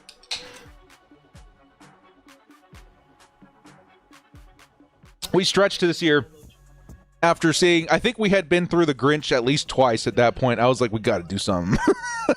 I'm going crazy. I think we ended up, we loaded up Batman Returns. And them kiddos hadn't even seen the first one. Now they're interested. I'm like, oh, the first one's great. Like, the first one's better than that movie, and I like that movie. But it was Christmassy enough. We needed variety. Red one was actually... You guys actually like it? Okay. Again, it could be bad, and I'm just glad to have something different. I'm excited. We'll try it out. Frankie Sanchez with the 5. Baker's a poor man's Rivers. And I mean that with all respect to both you guys. Okay. All right. That's fine. I'll take it. Baker may be a more mobile, shorter, compact, fun-sized version of Phillip Rivers. You actually got it down pat, too, on the personality. Baker can be a really funny dude. You guys see that that bit he did? I think it was on Prime, where he was undercover quarterback. You guys see that? That was funny as hell. I thought it was great. I got brownie points to Baker Mayfield for me. That was fun. That was real. You put on the whole makeup and spiel. It felt like an episode of Jackass. You know, he had the prosthetics and everything. It was fun. You guys got to check it out if you haven't seen it. He's got a fun personality, that Baker Mayfield. Eric James at the 5. What's a disappointing moment in Chargers history for you? Mine was Eli Manning went to New York. That was certainly a difficult one to stomach, I have to imagine. But, the one for me was the fumble to Neal at the Halloween game versus the Chiefs.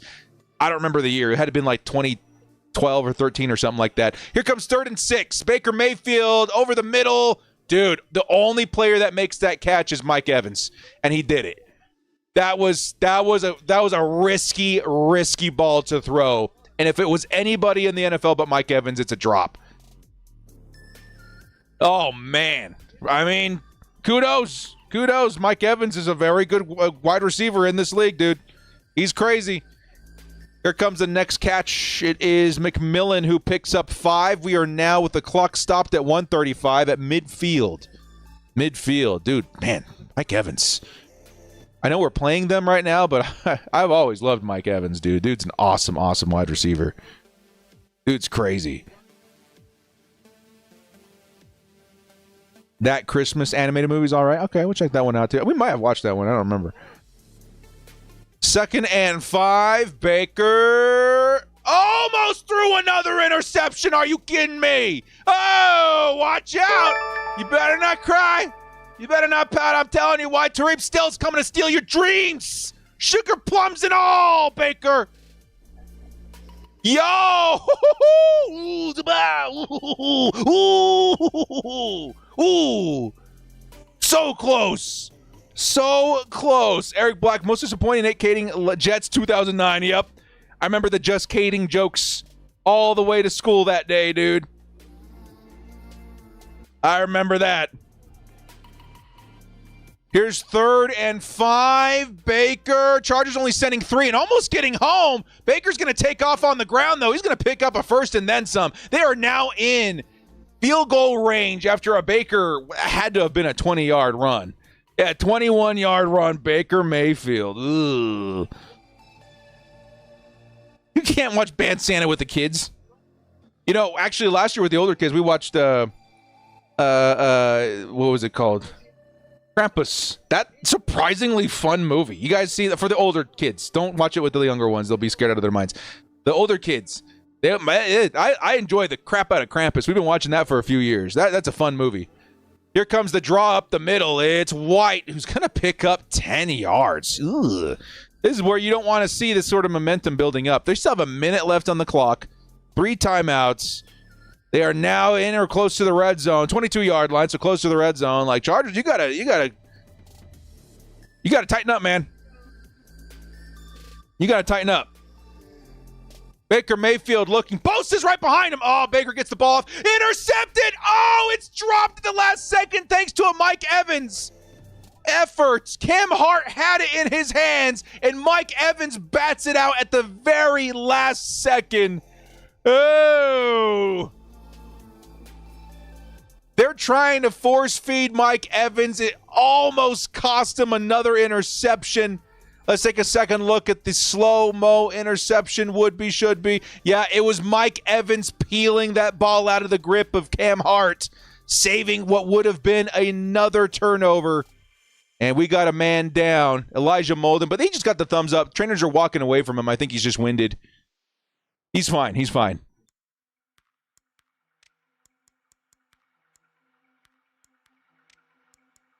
They're still going to go to commercial break, though.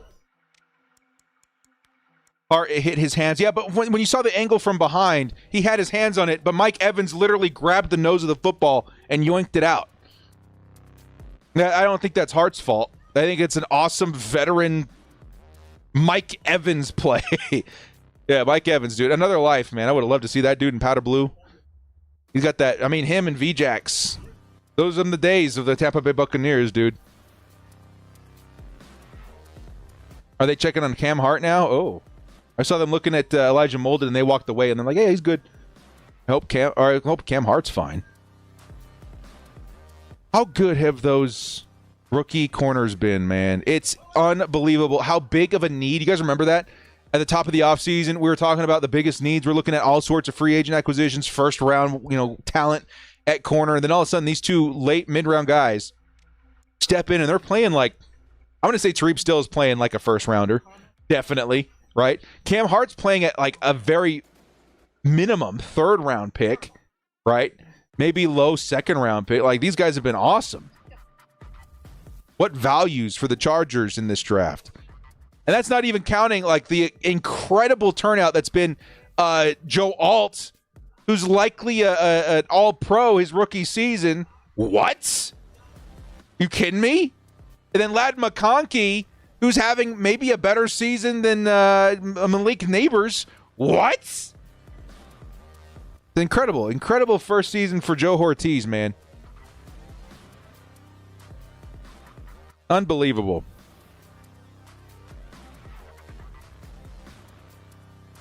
Warbird says the worst day was when they traded Allworth to the Cowboys. Man, you've been around.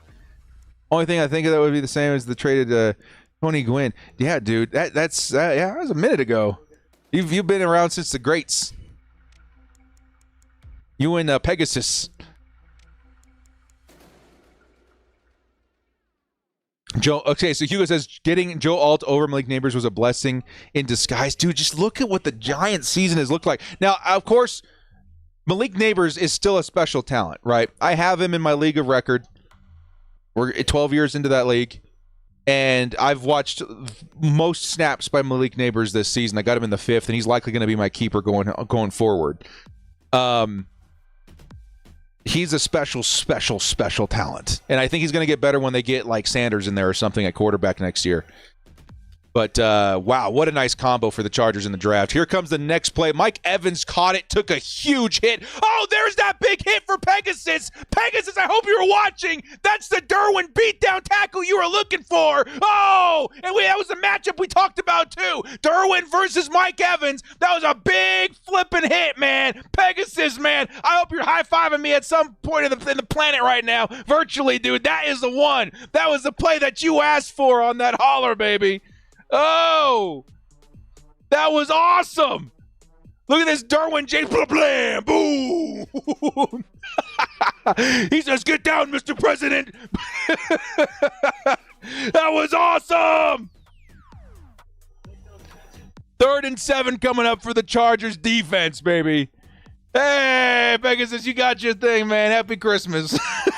That was awesome. 3rd and 7. Nice shake off of the first tackle by Mike Evans, but man, Derwin came in. He said, nope.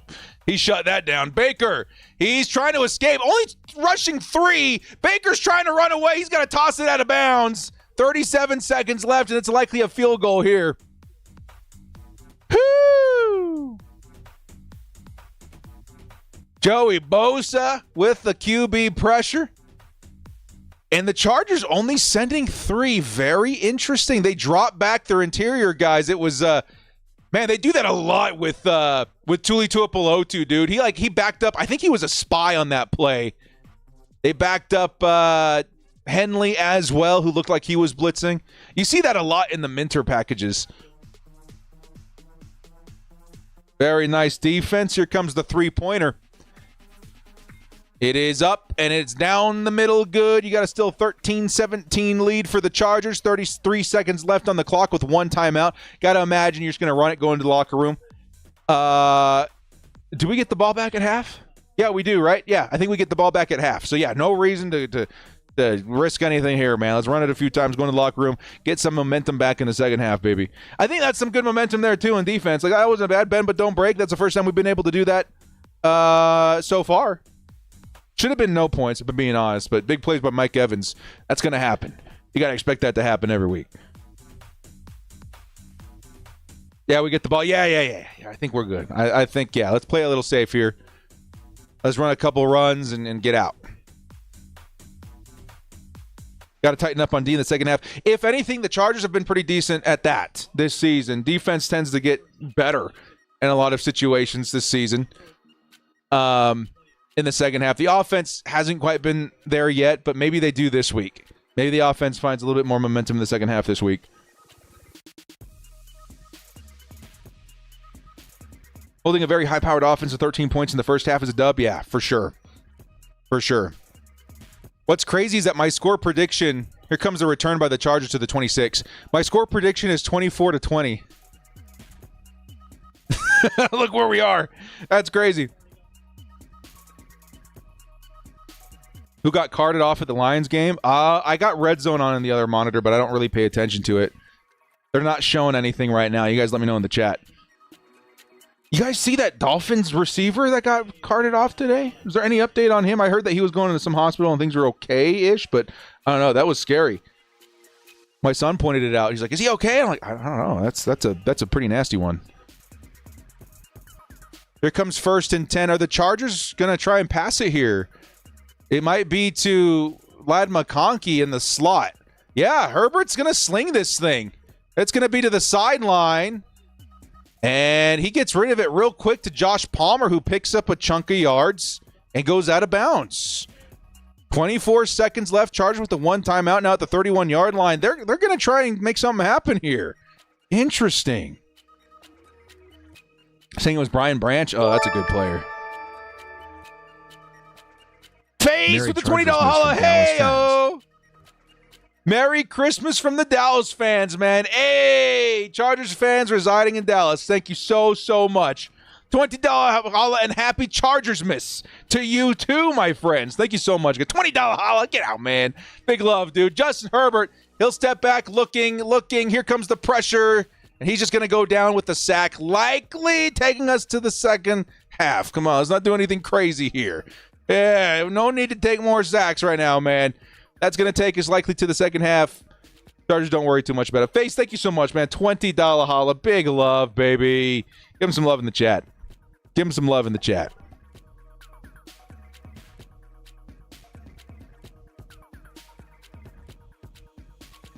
Herbert gingerly walking off the field. That's why we run it and gun it, dude. Just get into the locker room.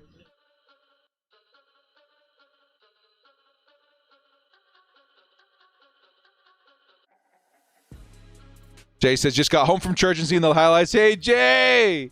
Hey, it's been a minute since we shouted you out, Jay. Jay, Golden Mike Jay. You guys want to know, back in the day when this channel was still very young. Jay, where were we back then? You caught me when I was still like I think I was honestly just barely in the double digits of subscribers, right? I had to have been somewhere like 10K, maybe less. I don't even remember. Anyway, this man reaches out to me and says, hey, dude, I like what you're doing. I like your energy. I like your stuff. I'm going to send you a nice an upgrade. Because back then I was using this little Rode mic, right? And I opened the thing up and I'm like, holy cow, look at the golden mic. Brought to you by Golden Mike J, man. Thank you so much, dude. Yeah, it's crazy back then. He says around 10K. Yeah, dude. That was back in the day, too. That had to at least have been like 4 or 5 years ago now. Insane stuff, dude. Insane stuff. Thank you again, Jay. This is indicative of just like every time I sit down in my studio and I look at this this thing, like obviously I'm pulling it into frame and we're getting everything ready, but then you think like, man, back in the day, dude, when we didn't even know what this channel was yet. Thank you again, Jay. Director, are you Mr. Ready to finish Christmas shopping? Yes. I tend to get mine done very early. I'm a Black Friday guy, in, out, done. I don't want to deal with it. We're actually going to Alabama for Christmas this year, and so I had to send a bunch of gifts out there, and then hopefully we have room to bring them back, and it's going to be all my wife's family in Alabama, by the way. That's where we're going to be spending our holidays. Hugo says, Director, it was Dolphins wide receiver Grant DeBose. Yeah, all right, it was a head injury. They had to cut off his jersey. I saw that. Yeah, they put a neck brace, taken to the hospital. Yeah, I don't know if there's any updates on him, but hopefully he's okay. That was pretty scary to see. Families from Mobile, Alabama. Yeah, I think some of the relatives and stuff are out there too, which make it interesting. Well, guys, we are at halftime right now. Chargers will be getting the ball back in the second half.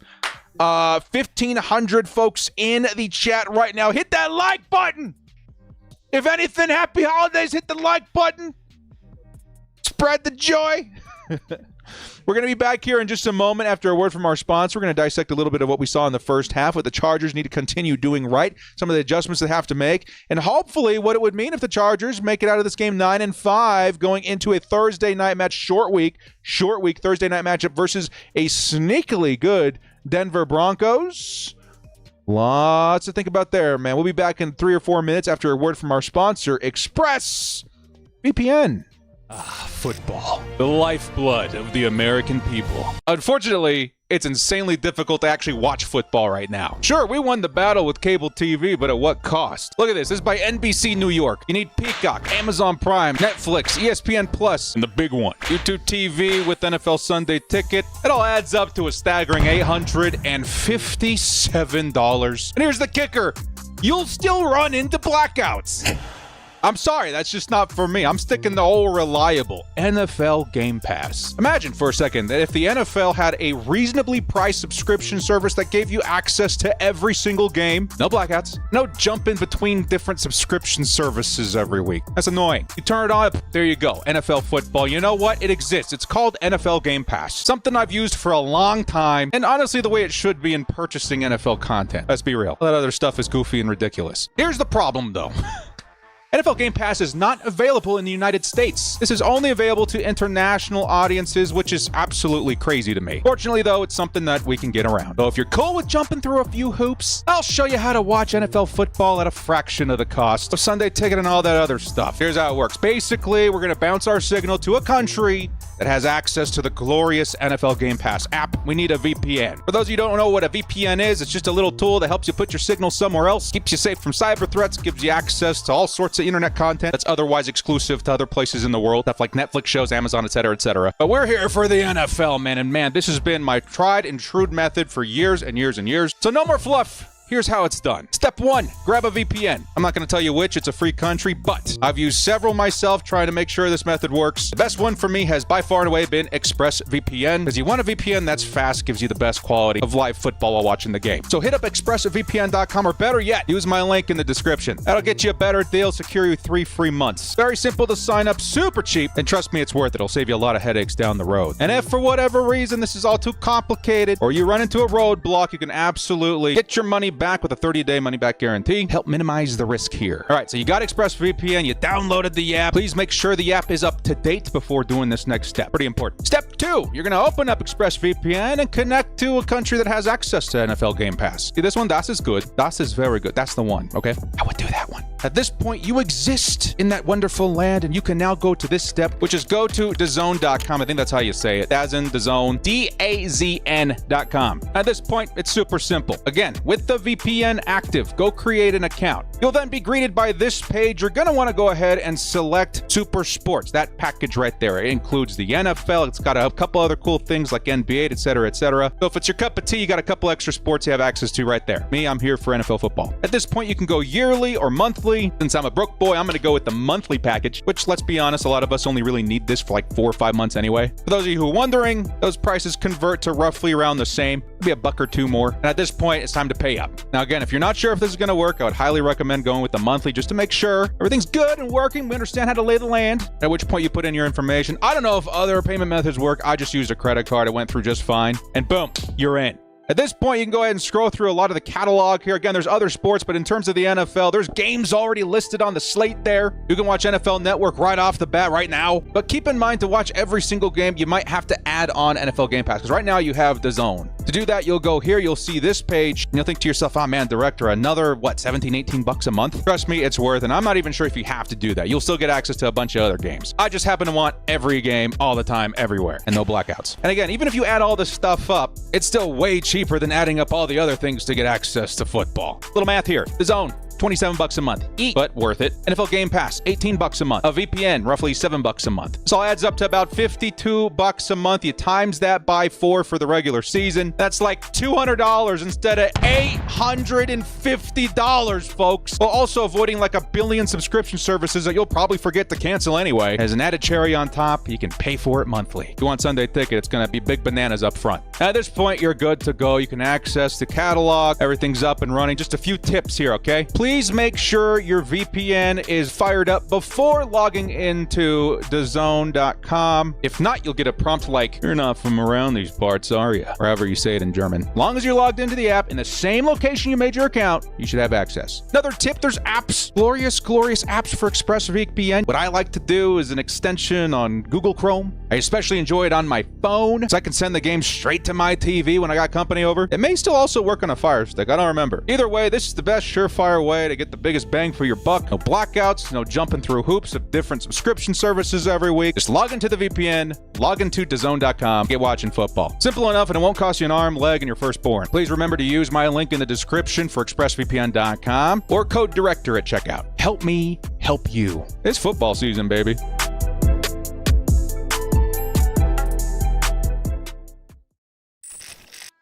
And we are back. Chargers, Bucs, halftime, 13-17 is your score. Shout out and thank you to our sponsors, ExpressVPN. Still the best way to watch football every Sunday. No blackouts guaranteed. All right, baby. Who we got in the second half? Chargers, Bucs. Good matchup so far. Of course, lots of score predictions going around in the chat this morning. Should I say this afternoon? None which I would say closer than my own. I got this game ending 24-20. So far, we're going to head in that direction. Can the Chargers defense stand tall? Maybe make my prediction a little like 16 points. 13 points would be awesome. Get that defense locked and loaded for a second half that is punishing. The Chargers up against what I would call one of the better offenses in football right now. Definitely super tough to stop on third down. High and efficient in scoring. Any sort of score under 25 points in my mind, though, is going to be impressive versus this squad.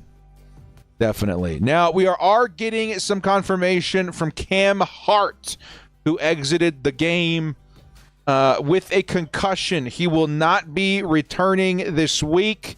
Of course, 20s in the chat for our guy Cam Hart, standout rookie cornerback who has had a fantastic rookie season.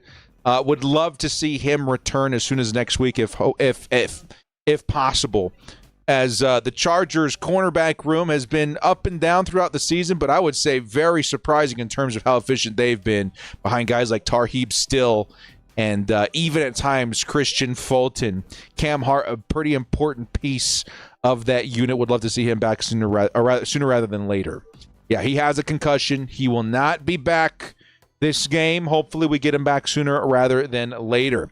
Let's take a look at some of the box score metrics here. See how the Chargers are stacking up versus the Buccaneers. And right now, you got to feel pretty good about it. Baker Mayfield, who's known to be going kind of crazy in some of the weeks this season, has 145, a touchdown, and an interception, has taken a sack for 5 yards. So far, that's not terrible, right? And what we've seen this season, that's certainly not something I'll complain about. Justin Herbert, on the other end, 130 yards, 2 touchdowns, certainly something you like to see. Herbert's slinging it. He's finding his favorite receiver in Lad McConkey, already 4 receptions for 47 yards and a touchdown.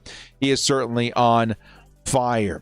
On the other hand, though, got to watch out for the run game. It's been built up a little bit leading into this matchup as something the Chargers have to watch out for. But 25 of those yards being from Baker Mayfield certainly does paint a little bit of a different picture. So far, I would say not bad run defense for the Chargers. 24 yards for Rachaad White, 19 for Bucky Irving. Would like to see them put a cap on the quarterback scrambling, but not too bad of a start here. Gus Edwards, too, 5 for almost 20 yards. Could be better, could be worse.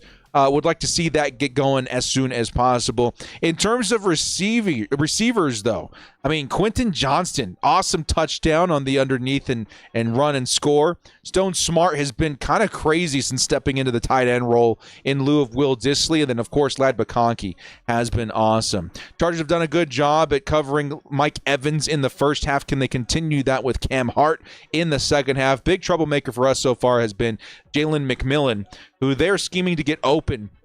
And a lot of these, motion plays and plays from the slot. Hopefully the Chargers find an answer for him sooner rather than later. But I think the real heroes of the first half for the Chargers have been the defense, not only holding down the Buccaneers to 13 points in the first half, but forcing some very valuable turnovers, which in my mind are the determining factor of this game. If you're on the right side of the turnover game, I think you're going to be on the right side of the win column as well. Elijah Molden recovering a fumble forced by Joey Bosa late in the second quarter, as well as, of course, the interception brought in by Tarheeb Still, the standout rookie cornerback. These are guys that certainly are going to be contributing factors for the Chargers defense going forward. And that, oh, by the way, a pat on the back to Cam Dicker, as reliable as anyone in the league, 41-yarder, and he is good. That is going to be your halftime report for the Chargers Buccaneers. We're going to be getting into the second half here momentarily, where the Bolts will be receiving and hopefully finding some momentum of their own on offense to start this game off. They're going to need as many points as possible. A touchdown, hell, even a 3 points here could be a very, very big thing going forward. We've got to make up for the lack of points scored on that turnover by Joey Bosa. Hopefully the Chargers find a way to make that happen. Who's going to cover McMillan now? So the Chargers without Cam Hart are likely going to be looking at who's coming up. Who's coming up from the depth chart there? Who's coming up from the depth chart there?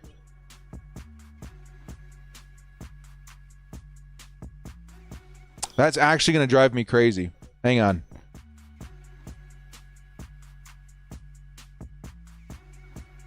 Chargers depth chart.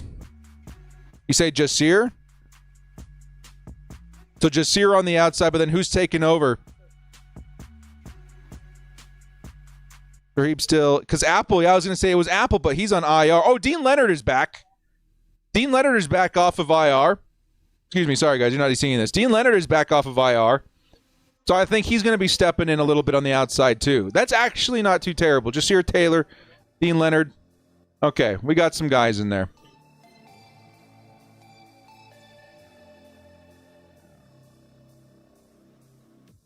Yeah, I would imagine it's probably Dean Leonard. I actually forgot that he was back from IR. He was on IR for a while at the top of the season. And the Chargers are going to start at the 30-yard line on their first offense possession of the second half now.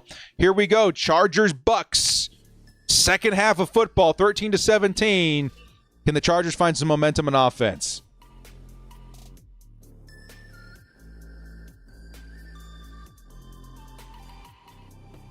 They're talking about Justin Herbert's injury or discomfort looking like on the sideline. He says he's fine. Of course, Justin's going to say that.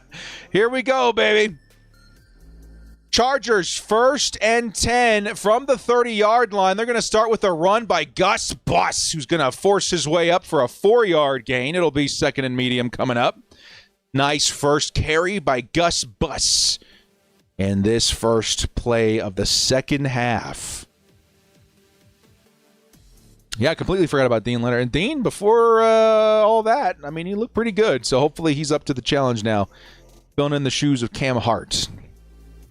Bo Nix intercepted again. Wow.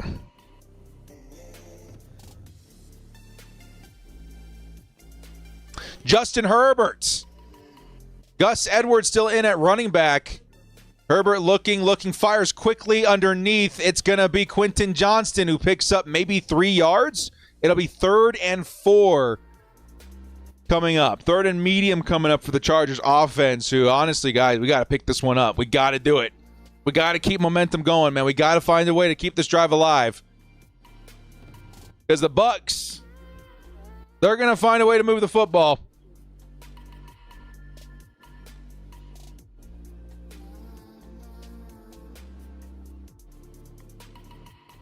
Come on, Justin. Come on, O. Justin Herbert. There's Monty Vidal in at running back. In the slot is Lad McConkey. The Bucs are sending everybody. Oh, they're going to send 4. Herbert's got to throw it. Throws over the middle. It's in and out of the hands of Stone Smart. It was floated a little bit high as Justin Herbert was under duress. And the Chargers have to punt it away. Man, so close. Half a second longer for Justin Herbert. And we're likely looking at a completion to Stone Smart. Oh, man. The protection needs a little work, boys. Yeah, Stone knows. He knows. He could have still come down with it for sure, but that was a tough one to make. Very high, even for that tall target. Chargers got to boot this one. It's going to be, a nice punt. And unfortunately, the tackle could not be made. 10 is on the move. And he's going to take it all the way back to the 20-yard line or so. Oh, man, that's a pickup of, I don't know, that's at least 10, 15 yards on the return there. And we got ourselves a first down Bucs in and around their 20, 25-yard line.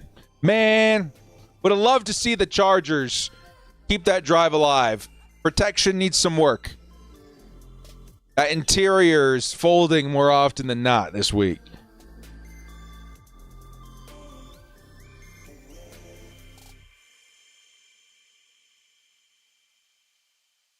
Yeah, it stalled again. Speaking of stalled again, where did my chat go? I can't see you guys. Something happened over the last month or so. You guys remember? We keep losing the chat.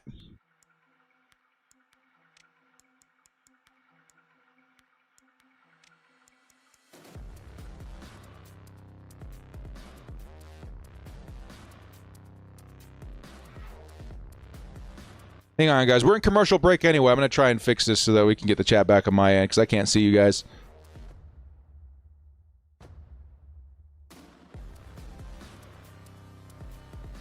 Okay. Let me know if you lose me, guys. Let me know if you lose me.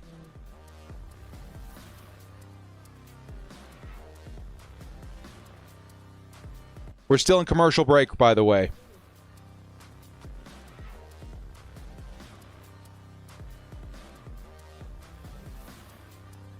Still in commercial break, waiting for the Chargers defense to take the field here momentarily.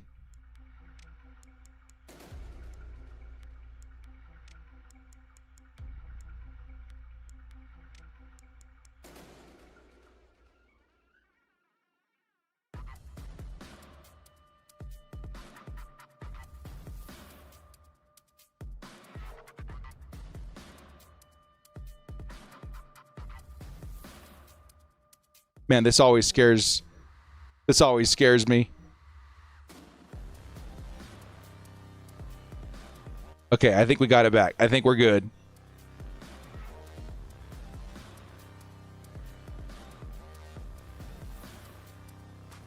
All right, I think we're good now.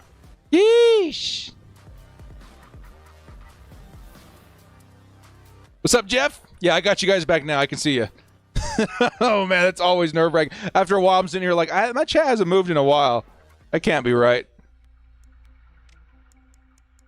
Case solved. We're back and just in time for the next drive. Here come the Baker Mayfield Bucs. Can the Chargers defense make another play? I posted on Twitter a moment ago that I'm not done with Baker, man. I want 2 more turnovers this game for the Chargers defense. Let's make it happen.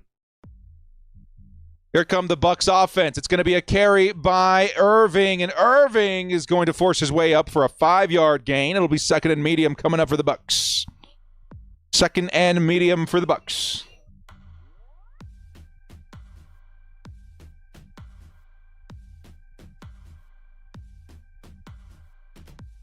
Can we get a repeat of Atlanta, please? And thank you.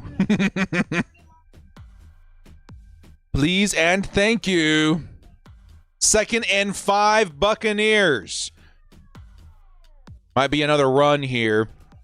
Baker Mayfield puts in motion number 17. It is a run, and it is going to be Bucky Irving for another 7 yards or so. First down, Bucs at the 28-yard line. We got to find a way to run the football ourselves, man. I've been eager to see that.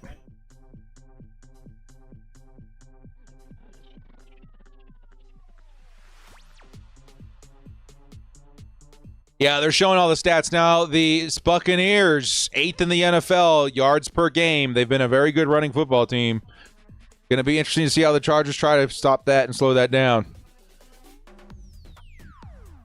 Here comes 1st and 10. Maybe even another run by the Bucs. It is. It's going to be Irving. He's going to be cutting to the outside. Irving! Oh, picks up 15, 16 yards and a first down. Very close to breaking a big play and causing trouble for the Chargers. Still a big play, 18 yards, and a first down to the Tampa Bay 46-yard line. Oh, boy. Oh, boy. Got to find a way to slow this man down. And this is what the Bucs do, man. They're a running football team. They disguised it very well in the first half, but here they come. Here comes, speaking of which, a play action designed for Bucky Irving that's absolutely blown up by Poona Ford. Poona Ford destroys that play. It's all of a sudden going to be a 2nd and long Buccaneers. Nice play by Poona. A couple of nice plays this week by Poona Ford. 95's in the chat for the big man up front. Let's go. Let's go. Poona! He's huge, dude. Oh, my goodness. 2nd and 13. It's going to be Baker Mayfield, empty backfield. Chargers likely sending 4 with Bud and Bosa on the ends. No, Bud's dropping back into coverage. Baker doesn't know what to do. Bud, Baker's trying to escape the pocket, throwing downfield, and it's Mike Evans. Missed tackle. Mike Evans might take this all the way to the house. Touchdown, Bucs.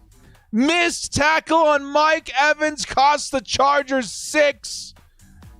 And that's a big blow to the defense, who was having a pretty good start. Now having to trail 20-17. Not looking good. Just like that, the Bucs are back on top. We knew Mike Evans would have a big play. Took a while to develop, but it was Tarheeb Still that could not take him down. Derwin James tried to catch up, but Mike Evans turned on the Jets, and it was game over. No, that was Tarheeb Still. Tarheeb Still. I think maybe Jasir was the man assignment. Didn't look like man to me, but it could have been. But, I mean, Mike Evans is a big, big man. Very difficult to take down for any DB in the league. I mean, maybe don't try and shoulder tackle him. Maybe try and wrap his legs. Sure, that could have been a rookie mistake right there. Yeah, that could have been a mistake. Yeah, he's huge. Mike Evans is a big, big man. As Unknown pointed out, 6'5", 230 pounds. He's a big, big dude. You might want to go for the legs there, man. Treat it like tackling a tight end. You know what I mean? Dude's massive. Either way, we're looking at a score of 20-17. Defense, oh, man. They've been so good at adjusting in the second half. So far, not a great start to that. They got to find a way to slow down Baker Mayfield. Honestly, it was the run game that I think kind of helped open things up for Mike Evans on that play a little bit, too. Their offense is firing on all cylinders. Chargers need to find a way to answer quickly. Come on, Chargers. Put me in a good move. You guys know what I'm doing, like, literally right after my stream? Okay, I got the Bleacher Report episode. But then right after that, I'm going to my family Christmas party. Of course, we're doing it a little bit early because we will not be in town. We're going to my wife's family in Alabama. Don't put me in a bad mood for my Christmas party, please, Chargers. Happy Christmas. Happy director. Still a lot of football left to play, though, man. We got 10.5 minutes in the third quarter. Chargers offense has to find some momentum on this drive. Would have loved to see points in their first drive at half. Got to find momentum here. I really do still think the best way to attack this defense is through the air. Keep looking for Ladd. We've kind of lost the Ladd. We've got to get Ladd back in the fold here. Got to find a way to get him more involved. Chargers need to work on their offense in the offseason. Yeah, that's going to be a big point of emphasis. I would be shocked if the Chargers made it out of the offseason without interior offensive line, tight end, and majorly, I think you're going to see some big movement at running back. I really do. I love me some J.K. Dobbins. I think Gus Edwards is very underrated in what he provides. But there's a lot happening, man. There's a lot happening in this draft class. I would not be the least bit shocked to see the Chargers walk away with 2 running backs out of this class. Even if they wanted to follow the same formula, you can go grab a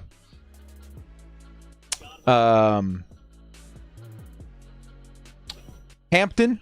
Maybe get Hampton like in the earlier round, like maybe 3rd round or so, and then maybe even get like an Ollie Gordon in like the 5th round or so. He's going to fall. Ollie Gordon kind of reminds me a little bit of Gus Edwards in terms of that physicality. You know what I mean? He's a big dude as well. Could be fun. Is it Amarion? Yeah, Hampton, right? Yeah, he's crazy. You guys see that dude? He's nuts.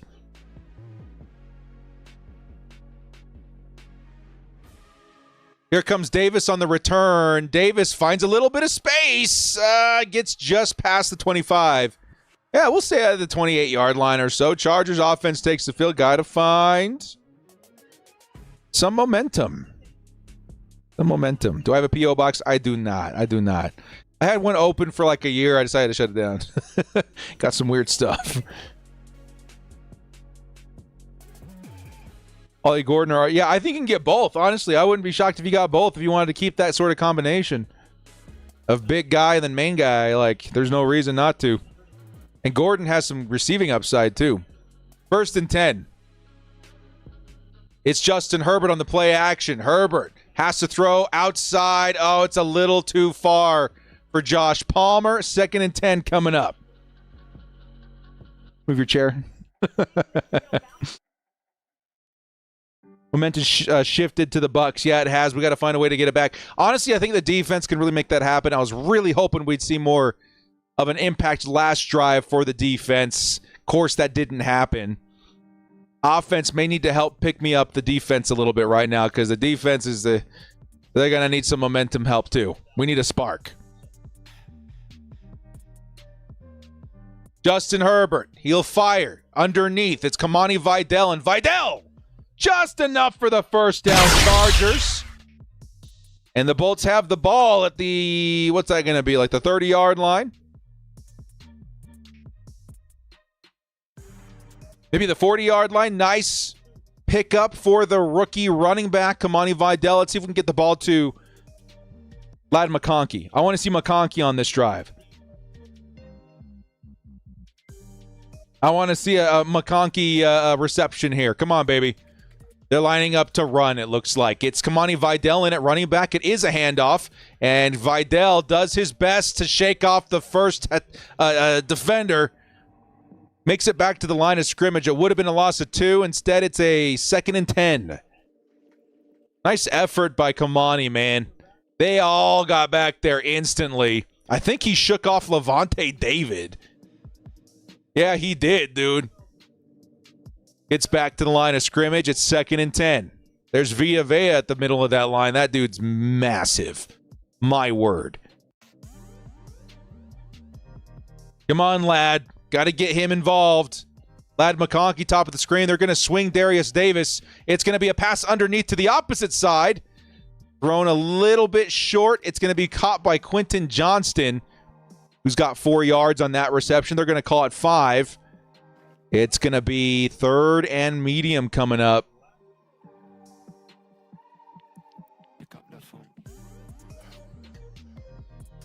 Announcers are shocked that we're not running the football more. I mean, again, the Bucs passing defense isn't great. Run defense is not bad. We got to convert first, and maybe we'll talk about running the football. Come on, man. Come on, offense. It's a long 5. Where's Ladd? Ladd's motioning out of the slot, into the slot. Herbert has to run, man. They sent everybody. Herbert's tossing it to the sideline, incomplete. No time for anything to develop there. The Bucs came in with a game plan to blitz, and it is working so far. Oh, boy. What do we got? 1, 2, 3, 4, 5 defenders blitzing Justin Herbert. Somebody was going to get free. And Herbert, who's been under duress all day, throws another duck. It's 4th and 5 and another punt. Man, dude. Here comes the return. Oh, wait. He touched it. Or did we touch him? I think Jasir Taylor was a little bit soon on that. Oh, Taylor. There was no fair catch, so Taylor tackled him. But I think it was just a little too soon.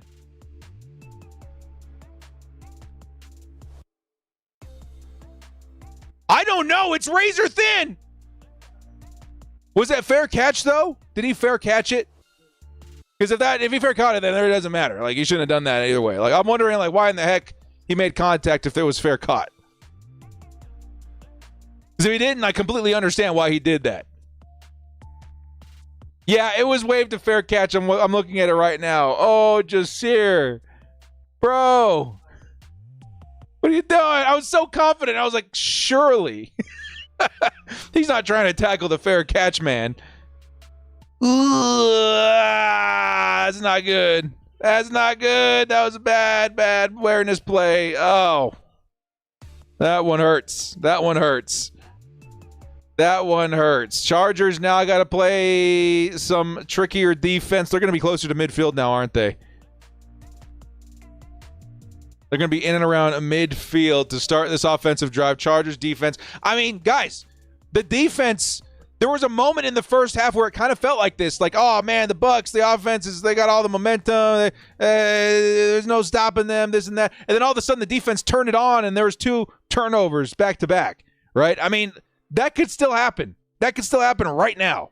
Hopefully the defense finds a spark here, dude, because I really do feel like that's a determining factor of this one. Gotta find it. Gotta find it.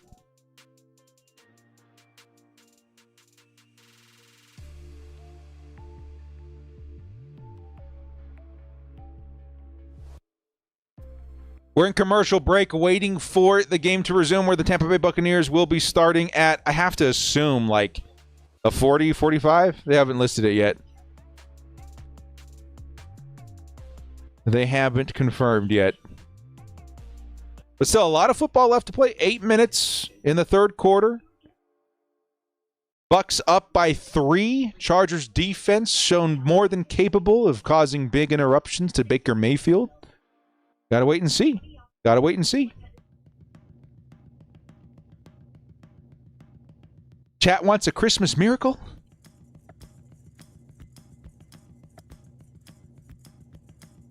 I don't know, man. I still don't feel like we're completely out of this.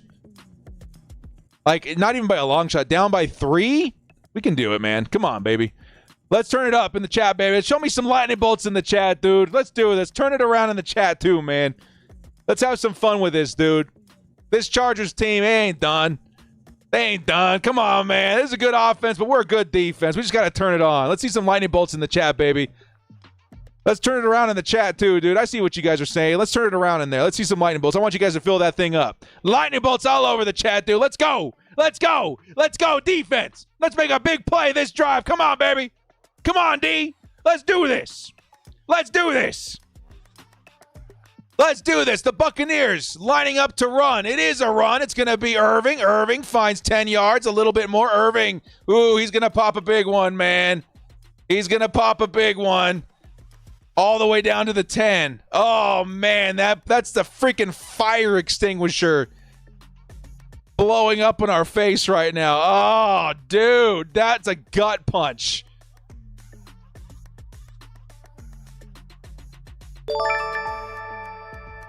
Oh, Elijah Molden almost had him. Derwin James had to get in there to help. I don't know, dude. That one hurt. That one hurt bad. Frankie Baker has that mentality that Herbert is missing. Sometimes you just got to sling it. I mean, yeah, he's had it in years past. But Baker certainly is that hot shot right now, and I got to imagine it's pretty fun for Buccaneers fans to watch. The next play is a pitch that gets blown up. I think that was Tito. Yeah, Tito. And on that tackle, it's 2nd and 10.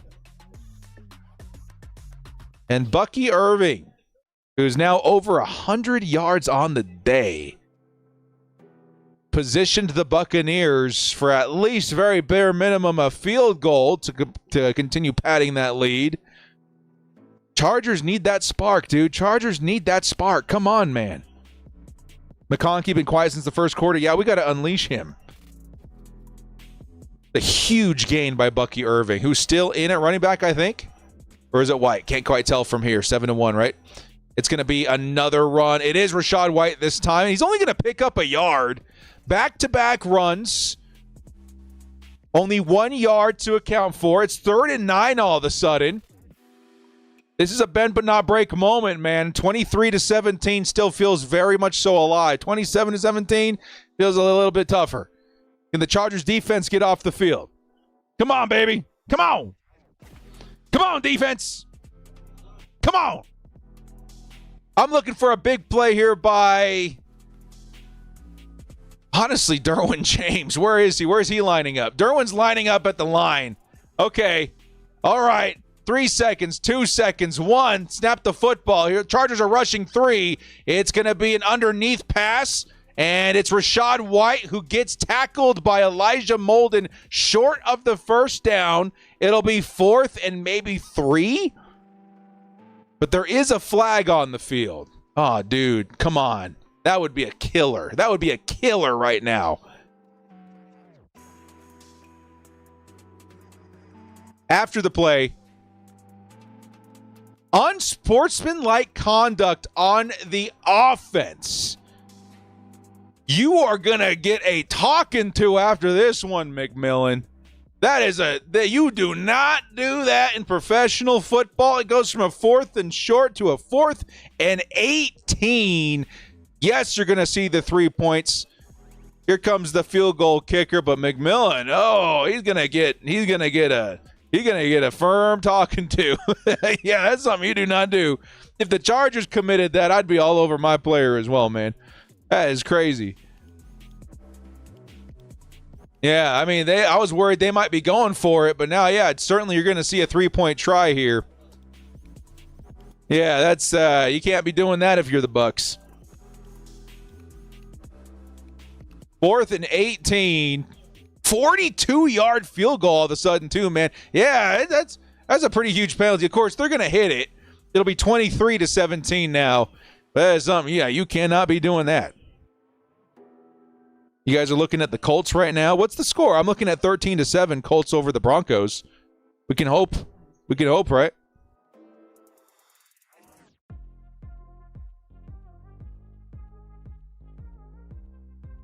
Well, the Chargers hang in there. Bend but don't break. They're still 1 score away from taking the lead. That's a very big plus after what was a disastrous, busted run by Bucky Irving.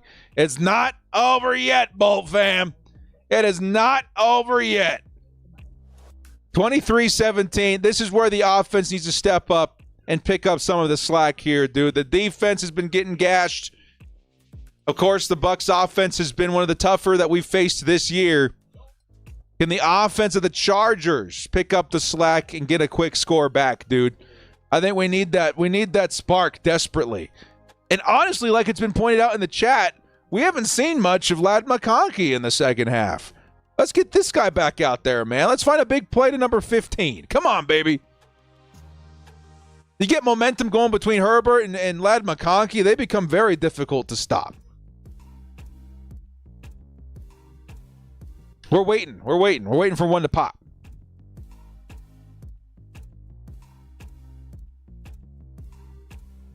But it's a new era, man. I can't guarantee that the Chargers make it out of this one, or that the Chargers figure out a way to come out alive in this one. But I can tell you that this is a different era of Chargers football. This is not the previous seasons where it's like over before it started. If you make up this kind of, score deficit in the second half, doesn't make it an easy rise. But the Jim Harbaugh era is different. We got to treat it as such. But I wouldn't dock anybody. Chargers fans, especially of old, with having reservations. It's been a long, long road to this point.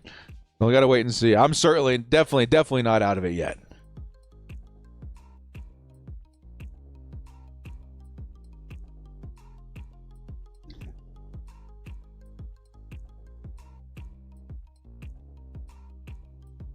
(23-17), still in commercial break, by the way. Still in commercial break.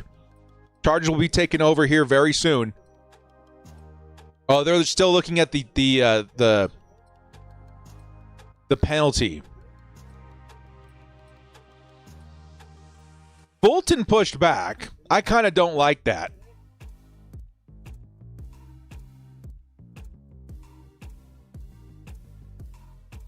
But maybe that's what drew the flag as well. So, hey. Attaboy, Fulton. I don't know what to say about that. Defense is tired. They could be. Yeah, they could be. It's been a long one. This is, again, the very, very good offense of the Bucs. Very good offense.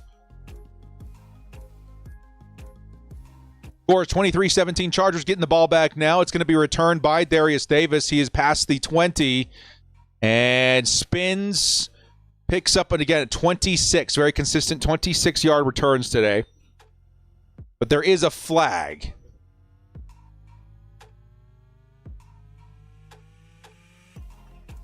Illegal block in the back, Chargers.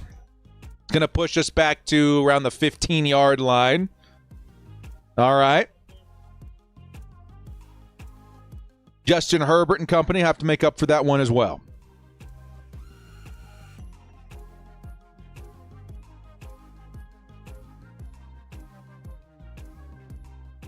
Come on, Chargers.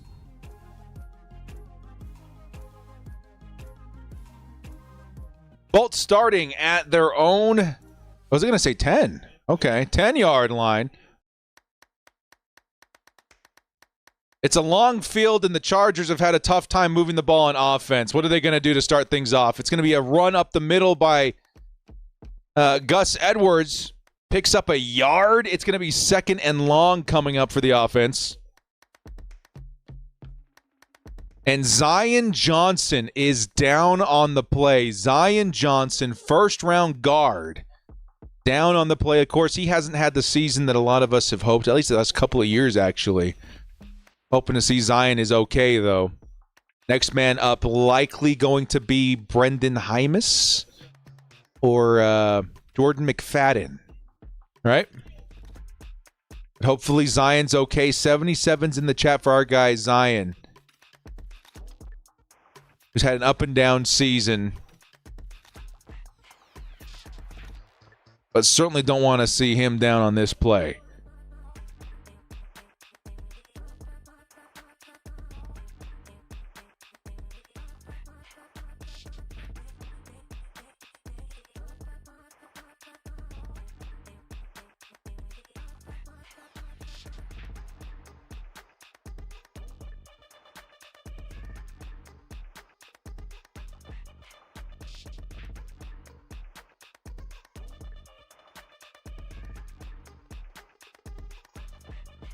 They're still looking at Zion Johnson right now. Zion Johnson still being looked at. He gets landed on the back of his legs. He's going to be helped off the field. Hopefully he's all right. 77's in the chat. 77's in the chat for our guy, Zion Johnson.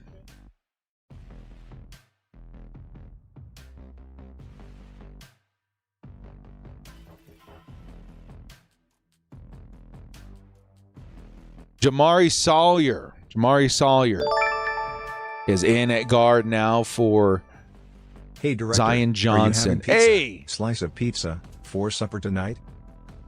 Constellation Pegasus back with another $20 holla. Hey, dude, thank you again, man. He says, are you having pizza for supper tonight? Yo, I'll tell you guys what's on the menu here in a minute. But $20 holla, dude, thank you so much, man.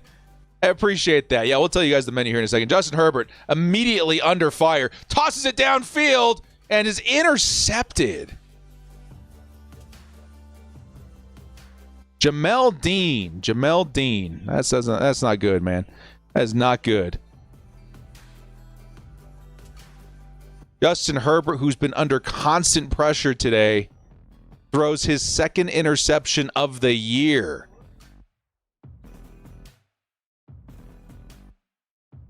And Quentin Johnston unable to adjust. That's a big one. That is a big one.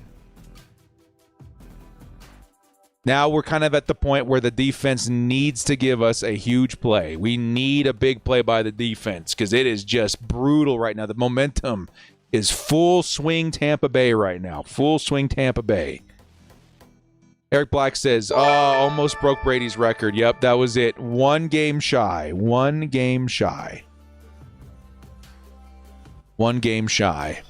Here comes Bucky Irving's next carry, and he's going to break for 4 yards. Yikes, big yikes. Well, I'll tell you guys at least what's on the menu tonight. Big Christmas party after this stream and the Bleacher Report stream as well. And we do it right at my house. We have tamales and chile relleno and pozole. That's the way you do it. That's the way you do it at the director's house, man. That's what we got going on today. It'll be fun.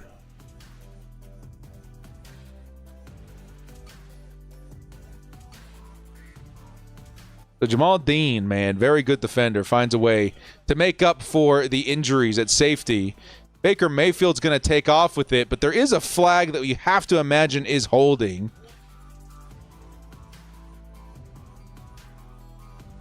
Maybe a 17-yard run, but it's being brought back. Holding versus the Buccaneers. Big break. The Chargers needed that on defense desperately. It's their center, Graham Barton. And it's going to be a 2nd and long now, thankfully. But a very obvious holding on Tierra Tart. Yep. Extremely obvious holding. That helped Baker break off for that huge run. It's now a 2nd and 16 from midfield. But guys, the same old Chargers. It's all right, man. Some of y'all ain't ready yet, but your kids are going to love it. This game ain't over. Not for me, at least. 2nd and 16 from midfield. Come on, defense. Baker's looking, fires middle of the field. Almost intercepted by Dayan Henley. Almost intercepted. There is a flag, though.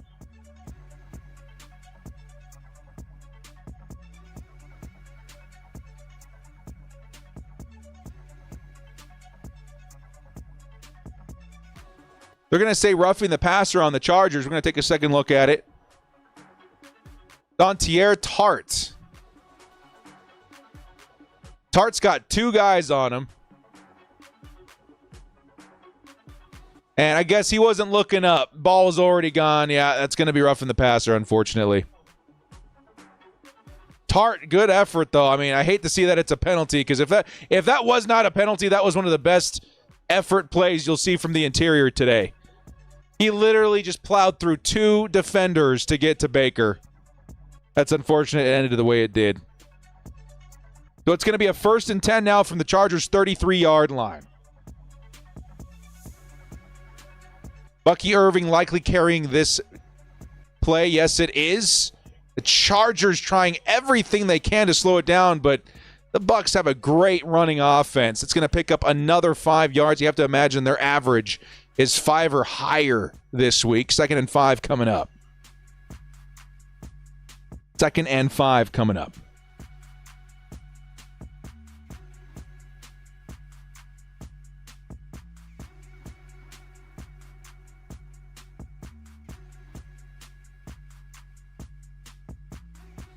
Bucky Irving, who's had a great night tonight, 111 yards. Might get the carry again. It is another carry for Bucky, and Bucky picks up another 2, maybe 3. It will be 3rd and short. The Bucs blocking and running, it's all been fantastic for them this week. Even a field goal here, it kind of hurts. And we are running out of time now in the late 3rd quarter. Still a lot of football left to play, but man, the Chargers defense has not looked like themselves this week. Buccaneers offense is very much so for real. Baker Mayfield trying to get away. Oh, slips 1 sack, slips 2, 3, 4. And he's down now, but there is a flag. Likely another holding versus the Tampa Bay Buccaneers. Yeah. That was a huge play by Baker, man. It's unfortunate for him it got taken away because, holy crap, that's what they call an angry run. Yeah, it's Poona Ford that obviously gets held on that play. As clean a hold as you'll ever see, and Baker looks extremely irritated about it, as he should. Now it's a 3rd and 12 from the Chargers' 35-yard line. That may have saved us. Let's see if the defense can capitalize on it, baby. Come on. Come on, baby. A sack would be massive here. Got to get after him, D. Let's go. And they're going to break through. Mayfield has to throw it. It's downfield. Touchdown, Mike Evans. Wow. It is now 30-17. I believe that's the most points scored on the Chargers this season. Oh, man. That is insane. Mike Evans is awesome. Crazy route for a guy that big, dude. I'm telling you. Massive. I don't know. That's crazy. He's an exceptional player. Exceptional player. And it is going to be a 30-17 lead for Tampa Bay. That is not good. That is not good. Why does Greg Roman go away from Ladd every second half? I don't know, Tara. That to me feels like the answer here. Baker, of course, force-feeding their good guys in Bucky and Mike Evans, and it's generating a lot of success for their offense. Chargers, for whatever reason, are steering away from their big playmakers in Ladd McConkey and company. Yeah, I don't know about this, man. Chargers need to find a huge drive here because now you're down multiple possessions. If you don't walk away from this possession 24-30, it might get a little more difficult in the fourth quarter. Again, the only thing that's kind of on our side right now is that there's still, 17 minutes almost on the clock? A lot of time left, but geez, dude, this offense just feels unstoppable for the Buccaneers right now. Definitely did not predict a season-shattering 30 points for the Buccaneers in this one. Here comes a Davis return that finds some success. It's going to be down inside the 35.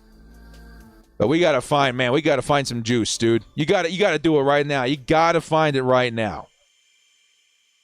Like Herbert to McConkey, Stone, whatever. We got to get into the end zone this drive because it is bad out here. Deshaun with the 2. Our offense just consists of mostly depth players right now. You could say that, yeah. They've been stepping up for the most part this season, but like the defense, a very uncharacteristic day for the defense, I will say. The defense just cannot find their footing. Outside of that couple of drives with the turnovers, it's been bad. $5 haul from Frankie. We'll grab that in just a second. It's going to be a run Gus Edwards to start this drive, and Edwards picks up a yard, and that is it. 2nd and long coming up.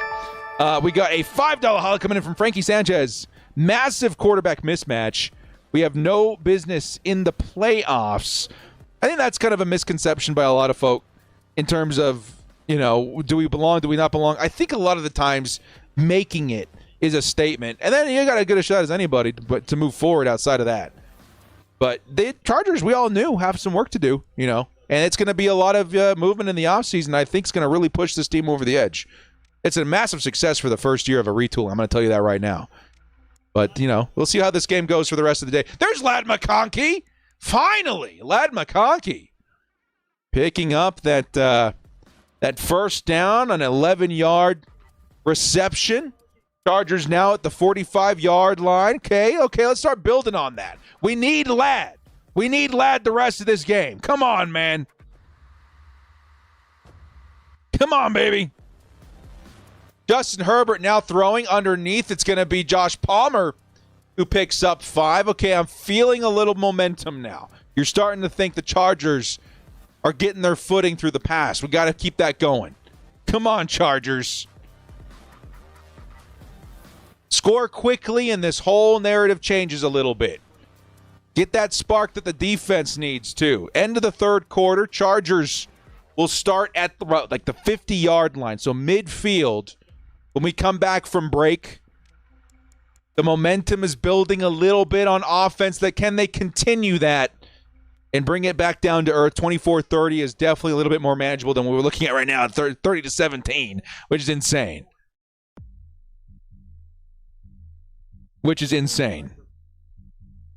Got to give Vidal a chance to run it too.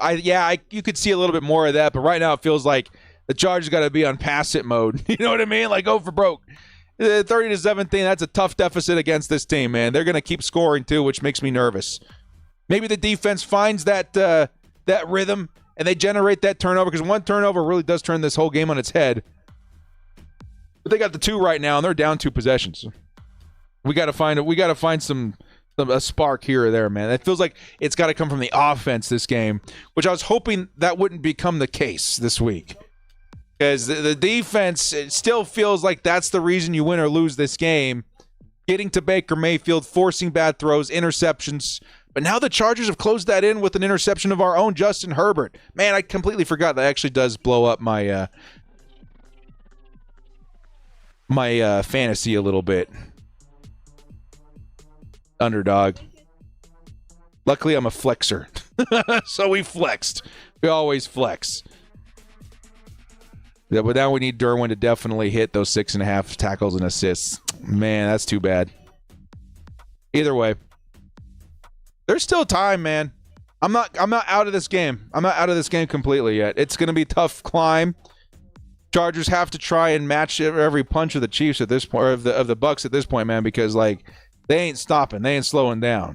And if you don't answer with points of your own, like eventually that deficit gets too far. Right now, it could still be too far at 30-17, but I just don't think we're there yet.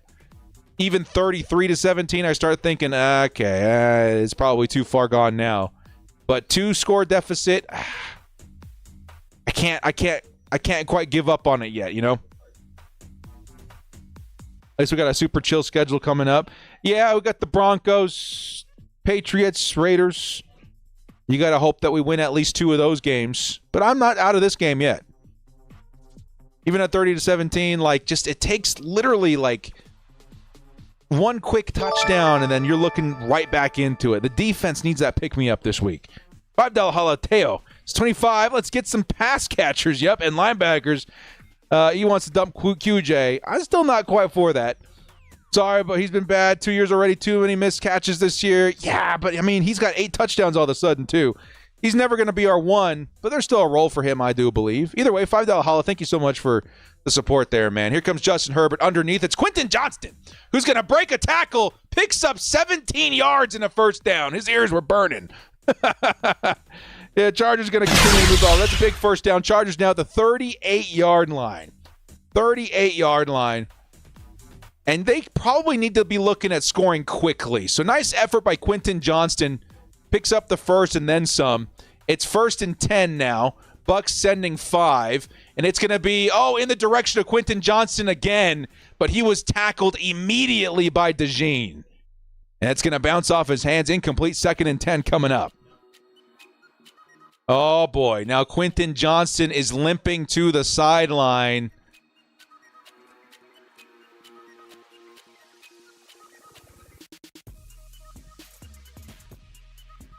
And yeah, I can see it. Kind of an awkward tackle on Quentin Johnston. Their legs got tangled. Hopefully he's okay. One's in the chat. Now DJ Chark entering in on the perimeter. Justin Herbert is looking. He may fire it his way. No, it's going to go up the middle for Stone Smart, who picks up 4 or 5. It'll be third and medium, but yeah, we're looking at going for broke here, man. No more third downs. You got to catch some yards here, dude. Come on, baby.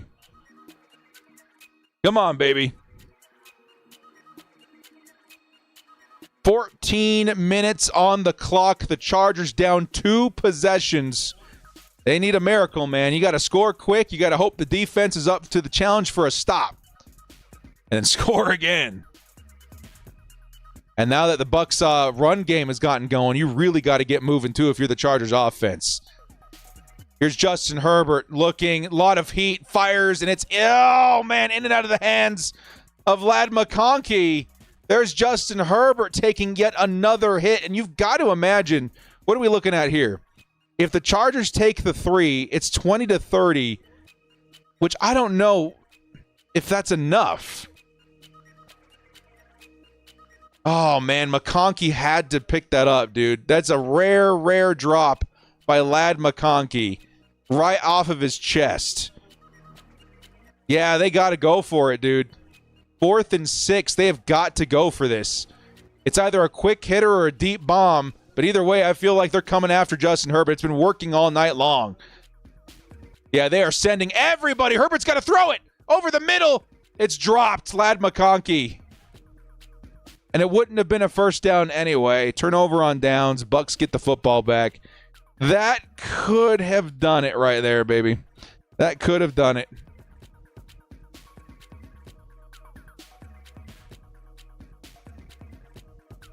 Man, that was a really good blitz, too. There was just nowhere for, like, there's everybody on Justin and nowhere to throw it. They pulled out their best play for that 4th down, and it worked. That's tough. That's tough. No roughing there? Nah, we haven't gotten that call all night. Chargers may need to reload after this game and try and find a streak potential towards the end of the season. I want them 10 wins. This one's looking increasingly difficult to turn around. Here comes a run by Rachaad White. He breaks multiple tackles, still only picks up 4 yards or so. But he's 2nd and medium.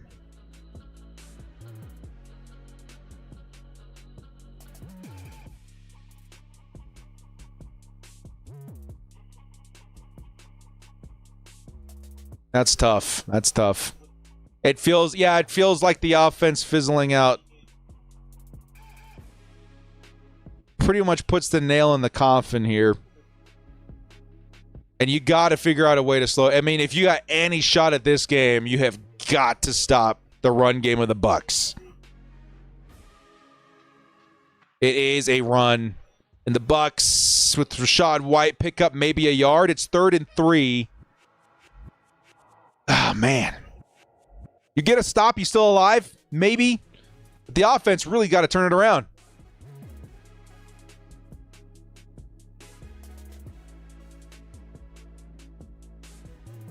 Third and 3.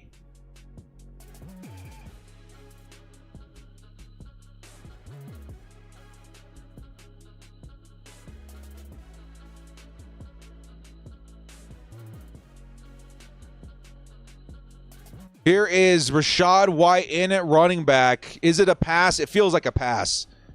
It is. Baker Mayfield's looking, fires, sideline. It is Mike Evans who almost got away for another touchdown.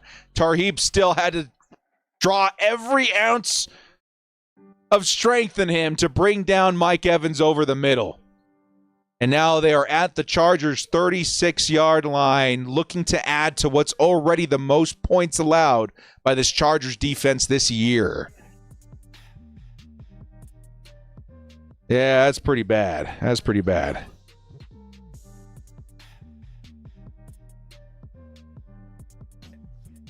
First and 10 Bucs. Has to be a run. Likely to the right side. I would just send everyone over there. And there it is. And the Chargers do a good job of wrapping this one up. It's going to be a pickup of 3, maybe. 2nd and 6 or 2nd and 7 coming up.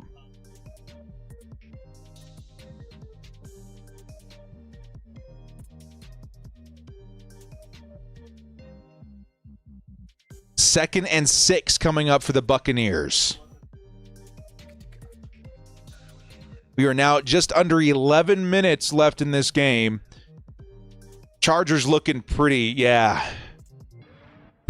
right now.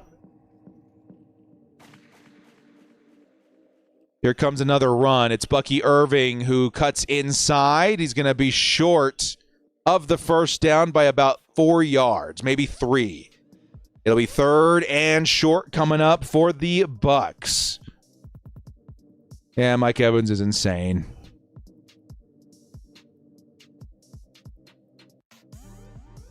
Third and 3.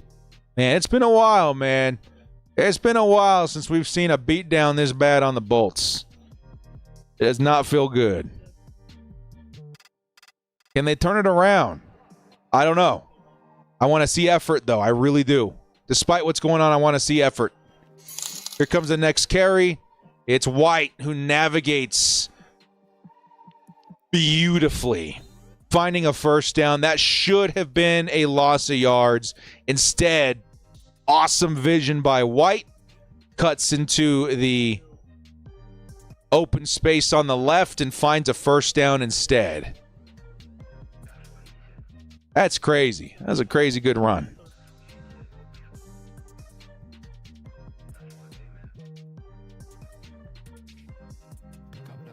First and 10 Bucs.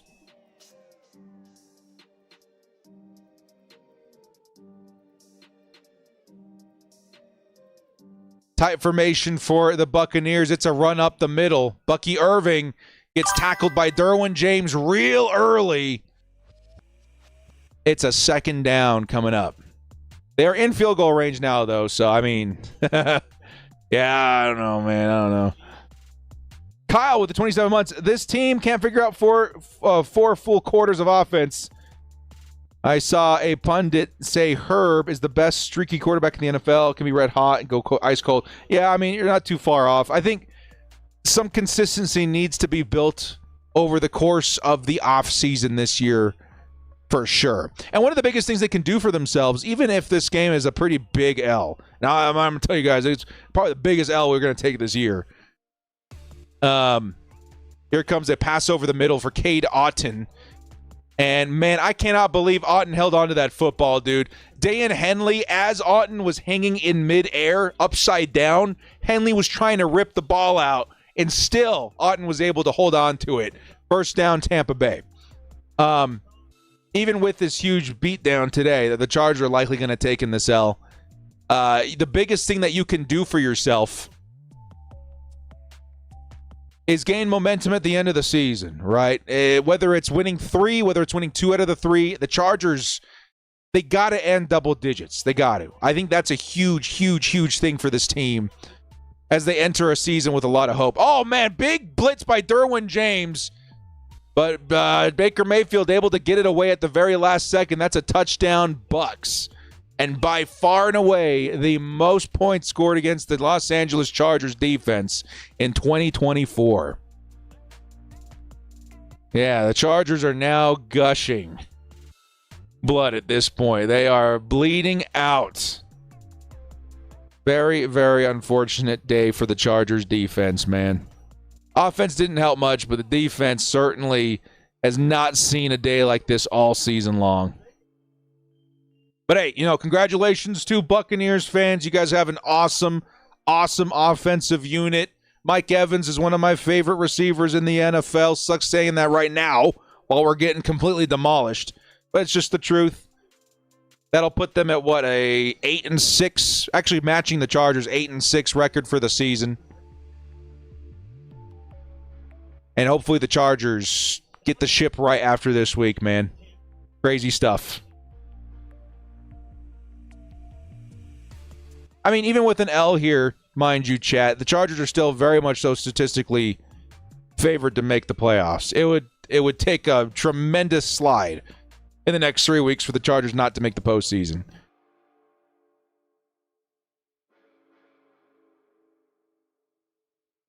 But it definitely does suck. It definitely does suck seeing all this and reading the chat just before going to a family function Christmas party. Take it easy on me, please.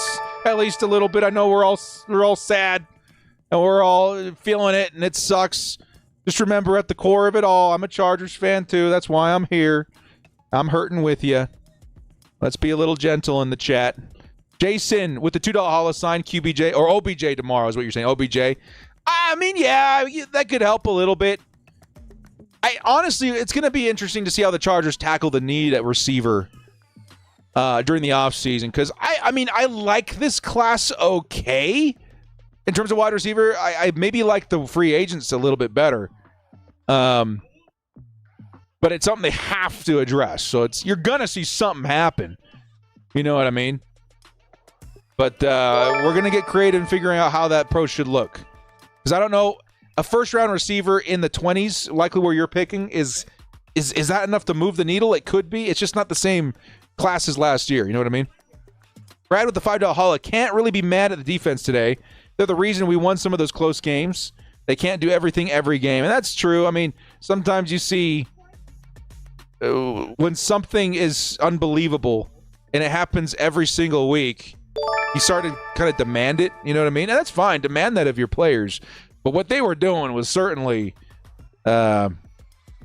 notable. Like, right? You're not going to see that every week from very many teams in NFL history, which, as commendable as it is, still sucks to see this week. It kind of all fall apart.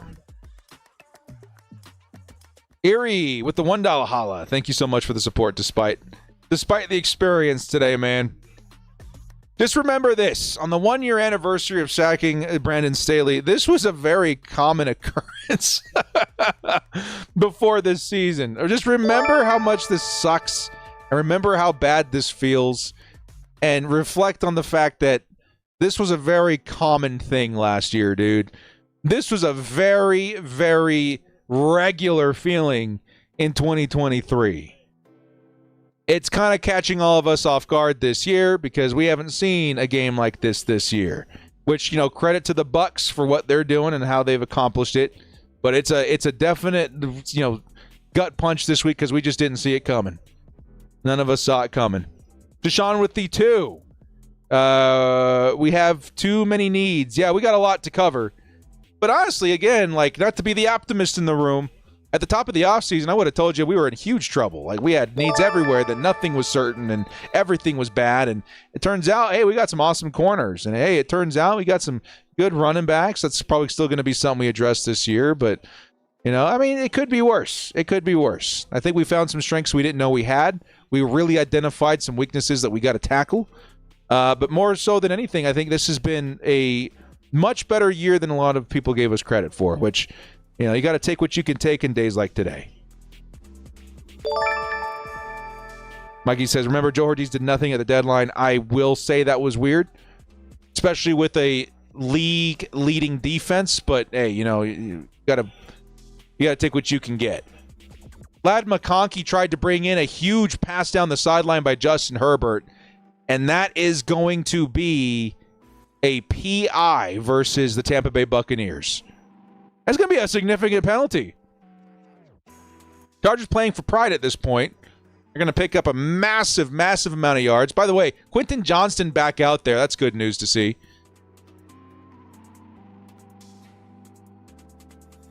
That's going to be a big penalty. It's going to put the Chargers down at midfield. And we play Denver Thursday night. Oof, that's crazy. Short week for both teams. Justin Herbert under pressure is going to go down. Another sack from the interior. That's Levante David. I think that's his second sack tonight. Second sack by Levante David. I think at this point, dude, and I can't believe these words are coming out of my mouth, but I kind of just want to see Taylor Heineke finish this game out. The interior has just been giving up way too much this week. Herbert's going to find a nice target in DJ Chark on the sideline, though. Picks up a solid, I'll say, Win or 15 lose, yards or so. Director has the best stream. Hey! Everyone needs to remember we will be 8-6 possibly playoff bound year one with a lot of make it or break it players. And Jim won't fire Roman, so we need to accept it. Lol, it could be worse. We could still have Staley. Dude, thank you so much, dude. Not just the $100. Like that's awesome. And it's gonna help my family, and it helps my platform and tells me people like what I got going on over here and justifies my effort. And I'm gonna say this right now. I appreciate that immensely. Your words, though, your words are more valuable to me in terms of like we're in it right now, right? And Justin Herbert down. Oh, he's gonna almost hit Quentin Johnston for a huge play, but it's incomplete. It's tough. It's tough some days. You know what I mean? Like, I genuinely am a person that doesn't let things rub them the wrong way too often. You know what I mean? Like, I'm pretty easygoing. Takes a lot to get me riled up. But the volume can sometimes get to you on YouTube. I'm not going to lie, man. Like, sometimes, just the sheer amount can weigh you down. And to see from my followers and from my viewers, any bit of optimism in days like today, it hits home. It really does. It reminds me of my own character, which I really do appreciate. Here comes a DJ Chark reception on 4th down, which is going to be well short. That's going to be another turnover on downs for the Chargers offense. And you're likely going to see a whole lot of running and a whole lot of chewing of the clock to end this game out. But BC, dude, thank you. Again, this is not an uncommon occurrence for BC.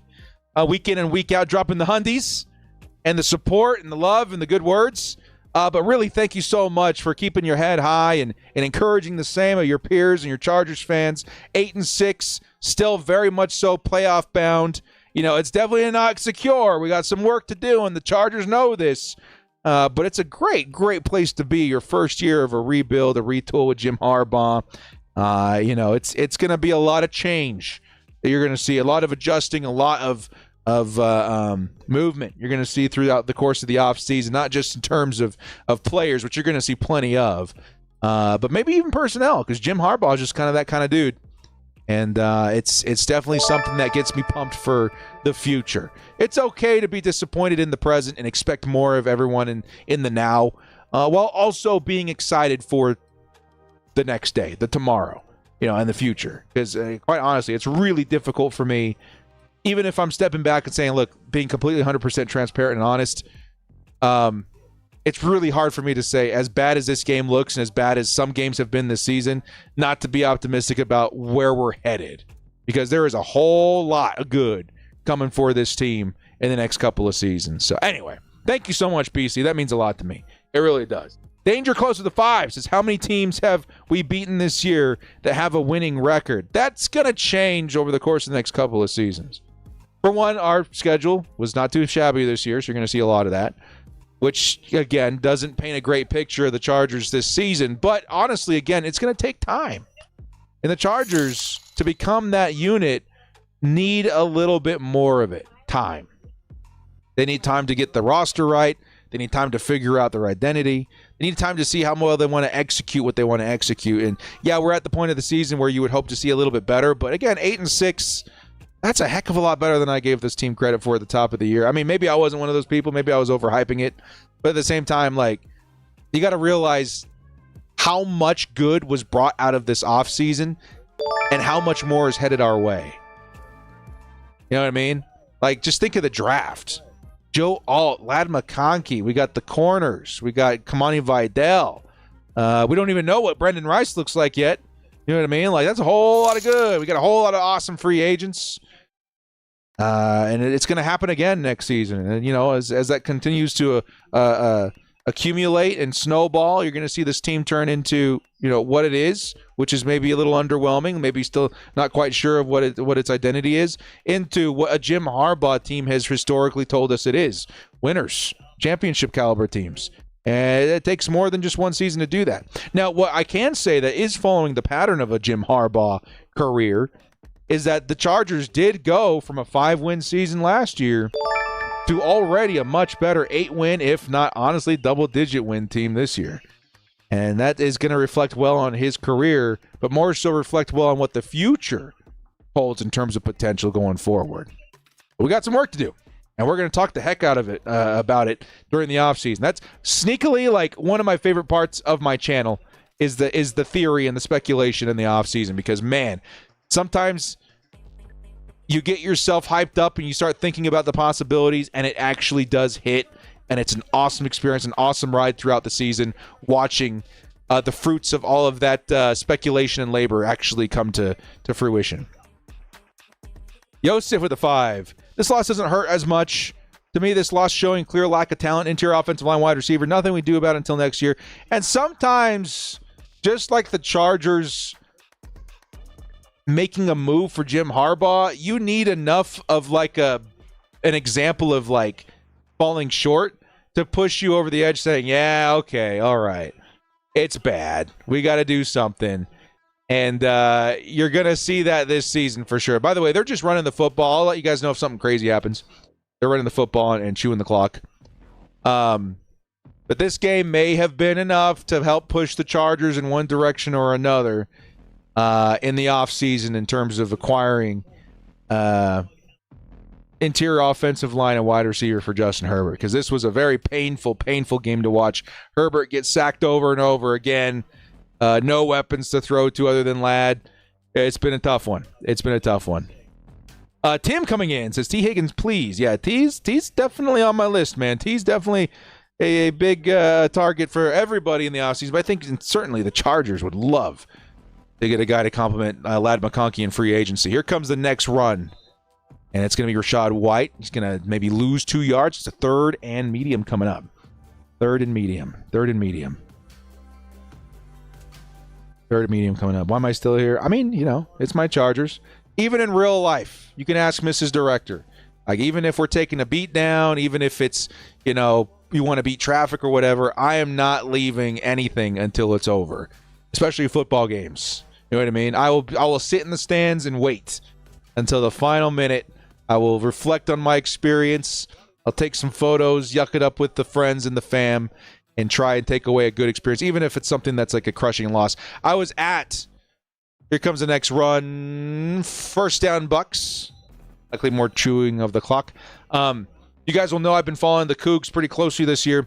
I was at the Kansas game where the season fell apart. Like, we were literally on the road to the big 12 championship and dropped at the last second. I was at the Kansas game. And, it's a sinking feeling, but at the same time, just like the Chargers, nobody expected much of that team. And yet here they are, and the future looks super, super bright. You know what I mean? So it's hard for me to, like, even in the midst of something this heartbreaking, not walk away and say, man, I'm jacked for the offseason. You know what I mean? Maybe it's me playing too much Madden and tinkering in the offseason, but I do enjoy that part of football. I really do.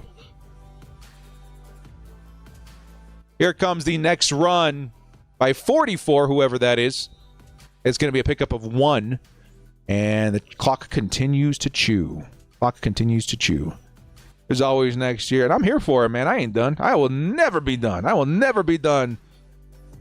Clinging on and holding on to what is going to be a Chargers miracle year, defining year. I want to be there for it, and I want to feel all of the lows before I feel that high, because then it will just make it feel that much more impactful in that time of my life. You know what I mean? Like, having lived through all of the downs and all of the depression and anxiety and fourth quarter heart attacks and letdowns and living through all of that, and to finally be there for their big day is going to be very emotional for me.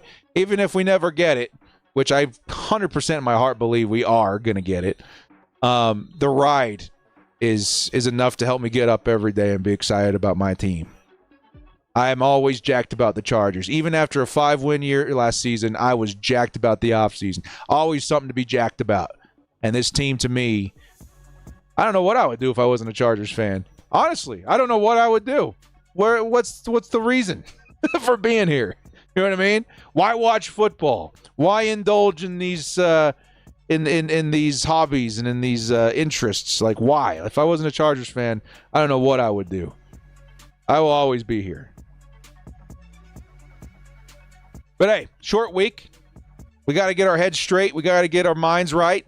Thursday night football, we're going up against a very underrated Denver Broncos.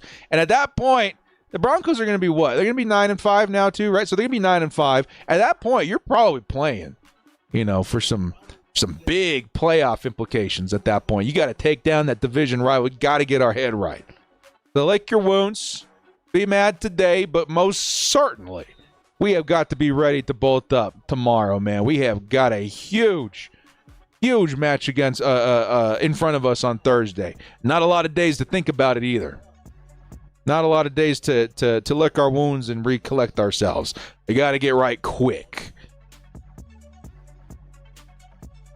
Always positive, shake my head. These teams can't beat any good teams at all. It's all a matter of perspective. There's going to be football fans that hate their lives and want to throw themselves off a building. I feel that too.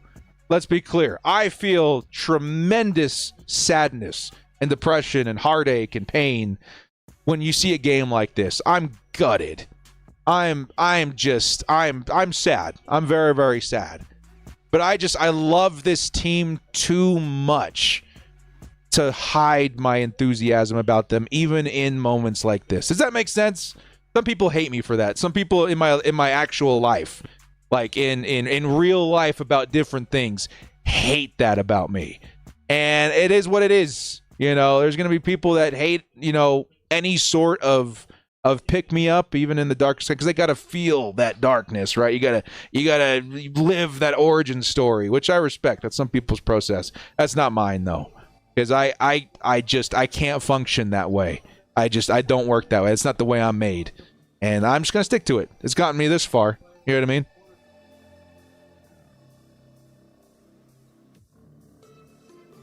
Just be honest, and that's me being honest. That's heart sleeve right there. And some people really, really hate that about me, and they never understand it. And they want me to say otherwise for some reason. They want me to be like, that's a lie. That's not the truth. I'm sorry, it is. And some people really just can't accept it. And it's been a struggle my whole life with things outside of football, even. But you got to credit Mama Director. I'm gonna give her a big old hug when I see her at my Christmas party tonight. Gotta credit Mama Director for this unrelenting enthusiasm for optimism. I think the Chargers just fumbled the return, by the way. When it rains, it pours. But recollect yourselves, man. Recollect yourselves. Nah, bro, I'm just mad and sad. That's fine, man. Some people, everyone processes things differently. And I'm not going to dock anybody for being upset. You know what I mean? But this is my way of doing it. And in being excited about tomorrow, it helps me get through the sadness of today. Be mad today, bolt up tomorrow. And there's certainly games you guys will have noticed and seen in my live streams and in my platform of me kind of rage and get upset. I mostly do that when I feel like we got cheated, which happens once every other year, if not once a year, maybe. It's just, not part of my persona. And they're talking about it right now, by the way. The Chargers and Broncos race to the playoffs. It's a big game coming up Thursday, so we got to get our heads right. We have got to get our heads right. Does Mrs. Director offer hugs after games like this? Yeah, most certainly she does. You guys, I would not be here. I would not have this platform, nor would I be positioning myself to be a Chargers, I don't want to know how to say this, like flagship channel or HQ or whatever on YouTube. I would not be here if it were not for Mrs. Director. Oh, man. Because even before I started the channel, you would have to really reach out to find me after games like this. You know what I mean? I would be sad. I still am sad. Even though I'm excited and I'm not giving up, I would be sad. Mrs. Director is very much so my anchor when it comes to days like today. Especially when we got so much stuff to do after this game. I got to get on Bleacher Report and talk about this game again. And then we got a huge family function happening. Our Christmas party. Our family Christmas party happening right after that. You're only positive because you got invited to the facility. Dude, I'm going to tell you right now, my involvement with the Chargers is very, very minimal. And that visit, it was awesome. right? But I haven't talked to them since. You know what I mean? And they're cool and they like me, and that's all fun and games and stuff like that. But like, I've been in this position before, not to be a big-headed guy. Like, I've worked in the film industry. All these awards and stuff, they're real. They're real. I was a very successful filmmaker before coming on to YouTube. And you do learn things about the industry and build relationships a certain way and find a certain humility when working in that industry for a long time. And even before that. It's just something that, comes with the job. I was actually working with EA for a long time, if you guys will believe that. On this channel, as a matter of fact, on Madden, I was out at their facility all the time. And I was out at the studio and yucking it up with the game designers and producers and directors and stuff of Madden for a long time. And it did not stop me from posting content about how I think they need to make the game better and how things are a bit predatory in terms of monetization and all that kind of stuff. That will never sway me. That'll never sway me. It'll never stop me from being optimistic and exciting about the things that actually make me happy. But no, that will never, ever, ever, ever get in the way of my content. And I love the Chargers, and I hope to work with them more, and I hope to see them more, and I hope to go out and talk with them and work with them more. But I will always be very, very real when I get on camera about my team. And for some people, it's very hard to accept that even in games like today, I'm still very much so a die-hard, salt-of-the-earth Chargers fan. I will bleed powder blue until the day I die, even with the score 40-17. I am a Chargers fan until the day I die. Game is out of reach. Yeah, this game's over. We're just kind of talking about the process of what to expect now that the Chargers are gearing up for a Thursday night short week matchup versus the Broncos. And it's a very, very important matchup the Chargers got to get their heads right for.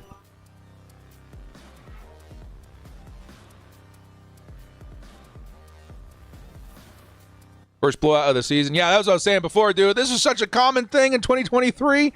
My word. 40-17. That sucks now. I'm not going to tell you guys not to be mad right now, man. You got to be mad. Go punch a wall or something. Be upset. Scream in a pillow. Do something healthy to get that rage out. But, man, you guys remember last season. This was so common. So common. Chargers got a lot to learn from this game, too. And there's a lot that's going to determine the future from this game, man. The Chargers' interior offensive line. This game is going to come up in film a lot this offseason. Yo, what are we doing? We want Justin Herbert to get killed? Is that the ultimate goal of the offseason? No, it is not. We gotta sort that out. This game is going to help swing that. Receivers. Herbert's got nobody. I mean, yeah, Ladd, which for whatever reason we couldn't get more involved in the second half. This game's going to help swing a decision there. You guys want taking some good out of a bad and crappy situation? That's what it is. Sometimes the situation is so bad that you're forced to act on it. And that's how we got Jim Harbaugh. You know what I mean? It's going to happen again in terms of position, strength of position on the roster because of this game.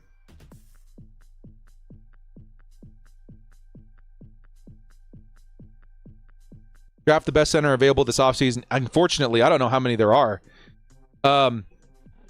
I think the USC guy is not bad. There was one more I was looking at. Was it Ohio?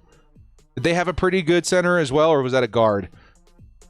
I have barely scratched the surface on draft research, but I know that this year isn't as good for interior offensive line. So you're probably going to have to look towards the free agent market to try and solve that issue, which there's going to be some guys. Let's be clear. And we got money.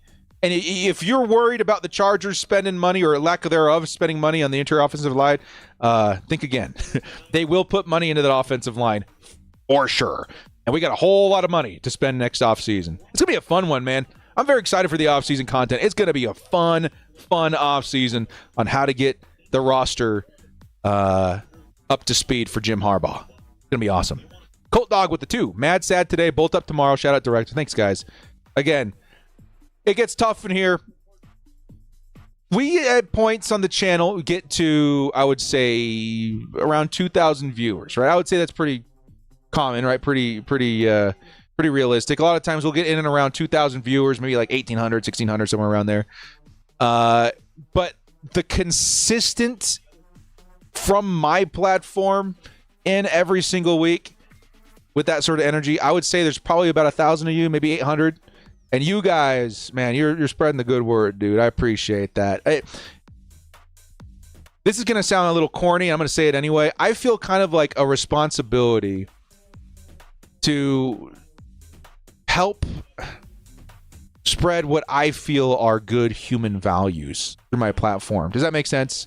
Like, I believe people are capable of living their life a certain way in terms of perspective that makes their lives better.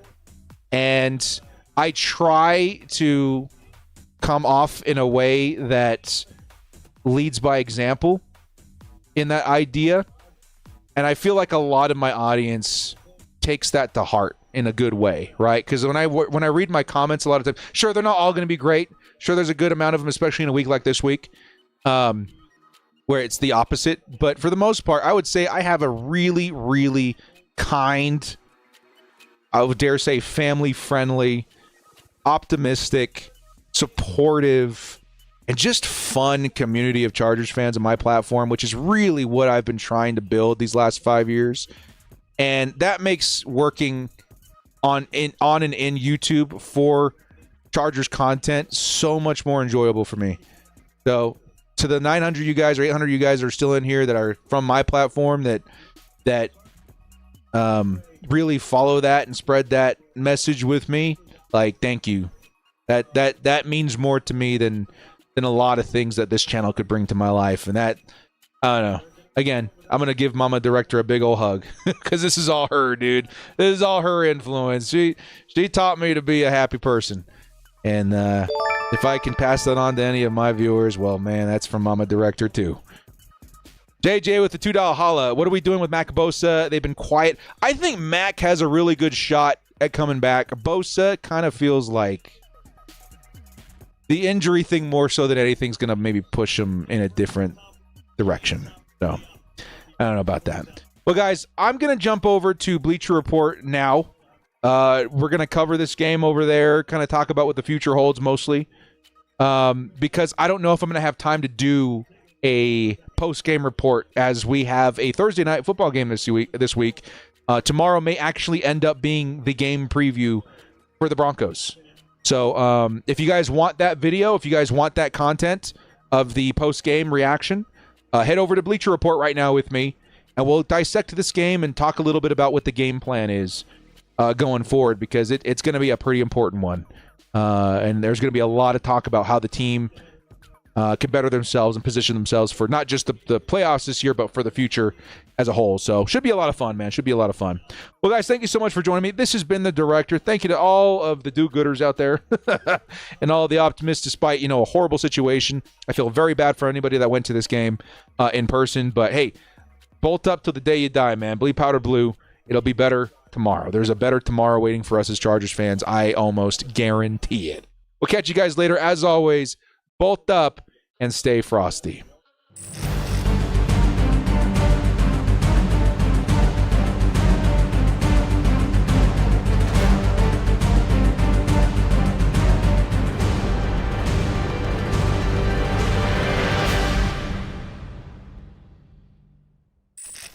Get in on the action this season with Underdog Fantasy's Pick'em game. Select higher or lower between 2 and 8 players and compete for up to 325 times your entry. Use code DIRECTOR when signing up to receive up to $1,000 in bonus cash and a free pick.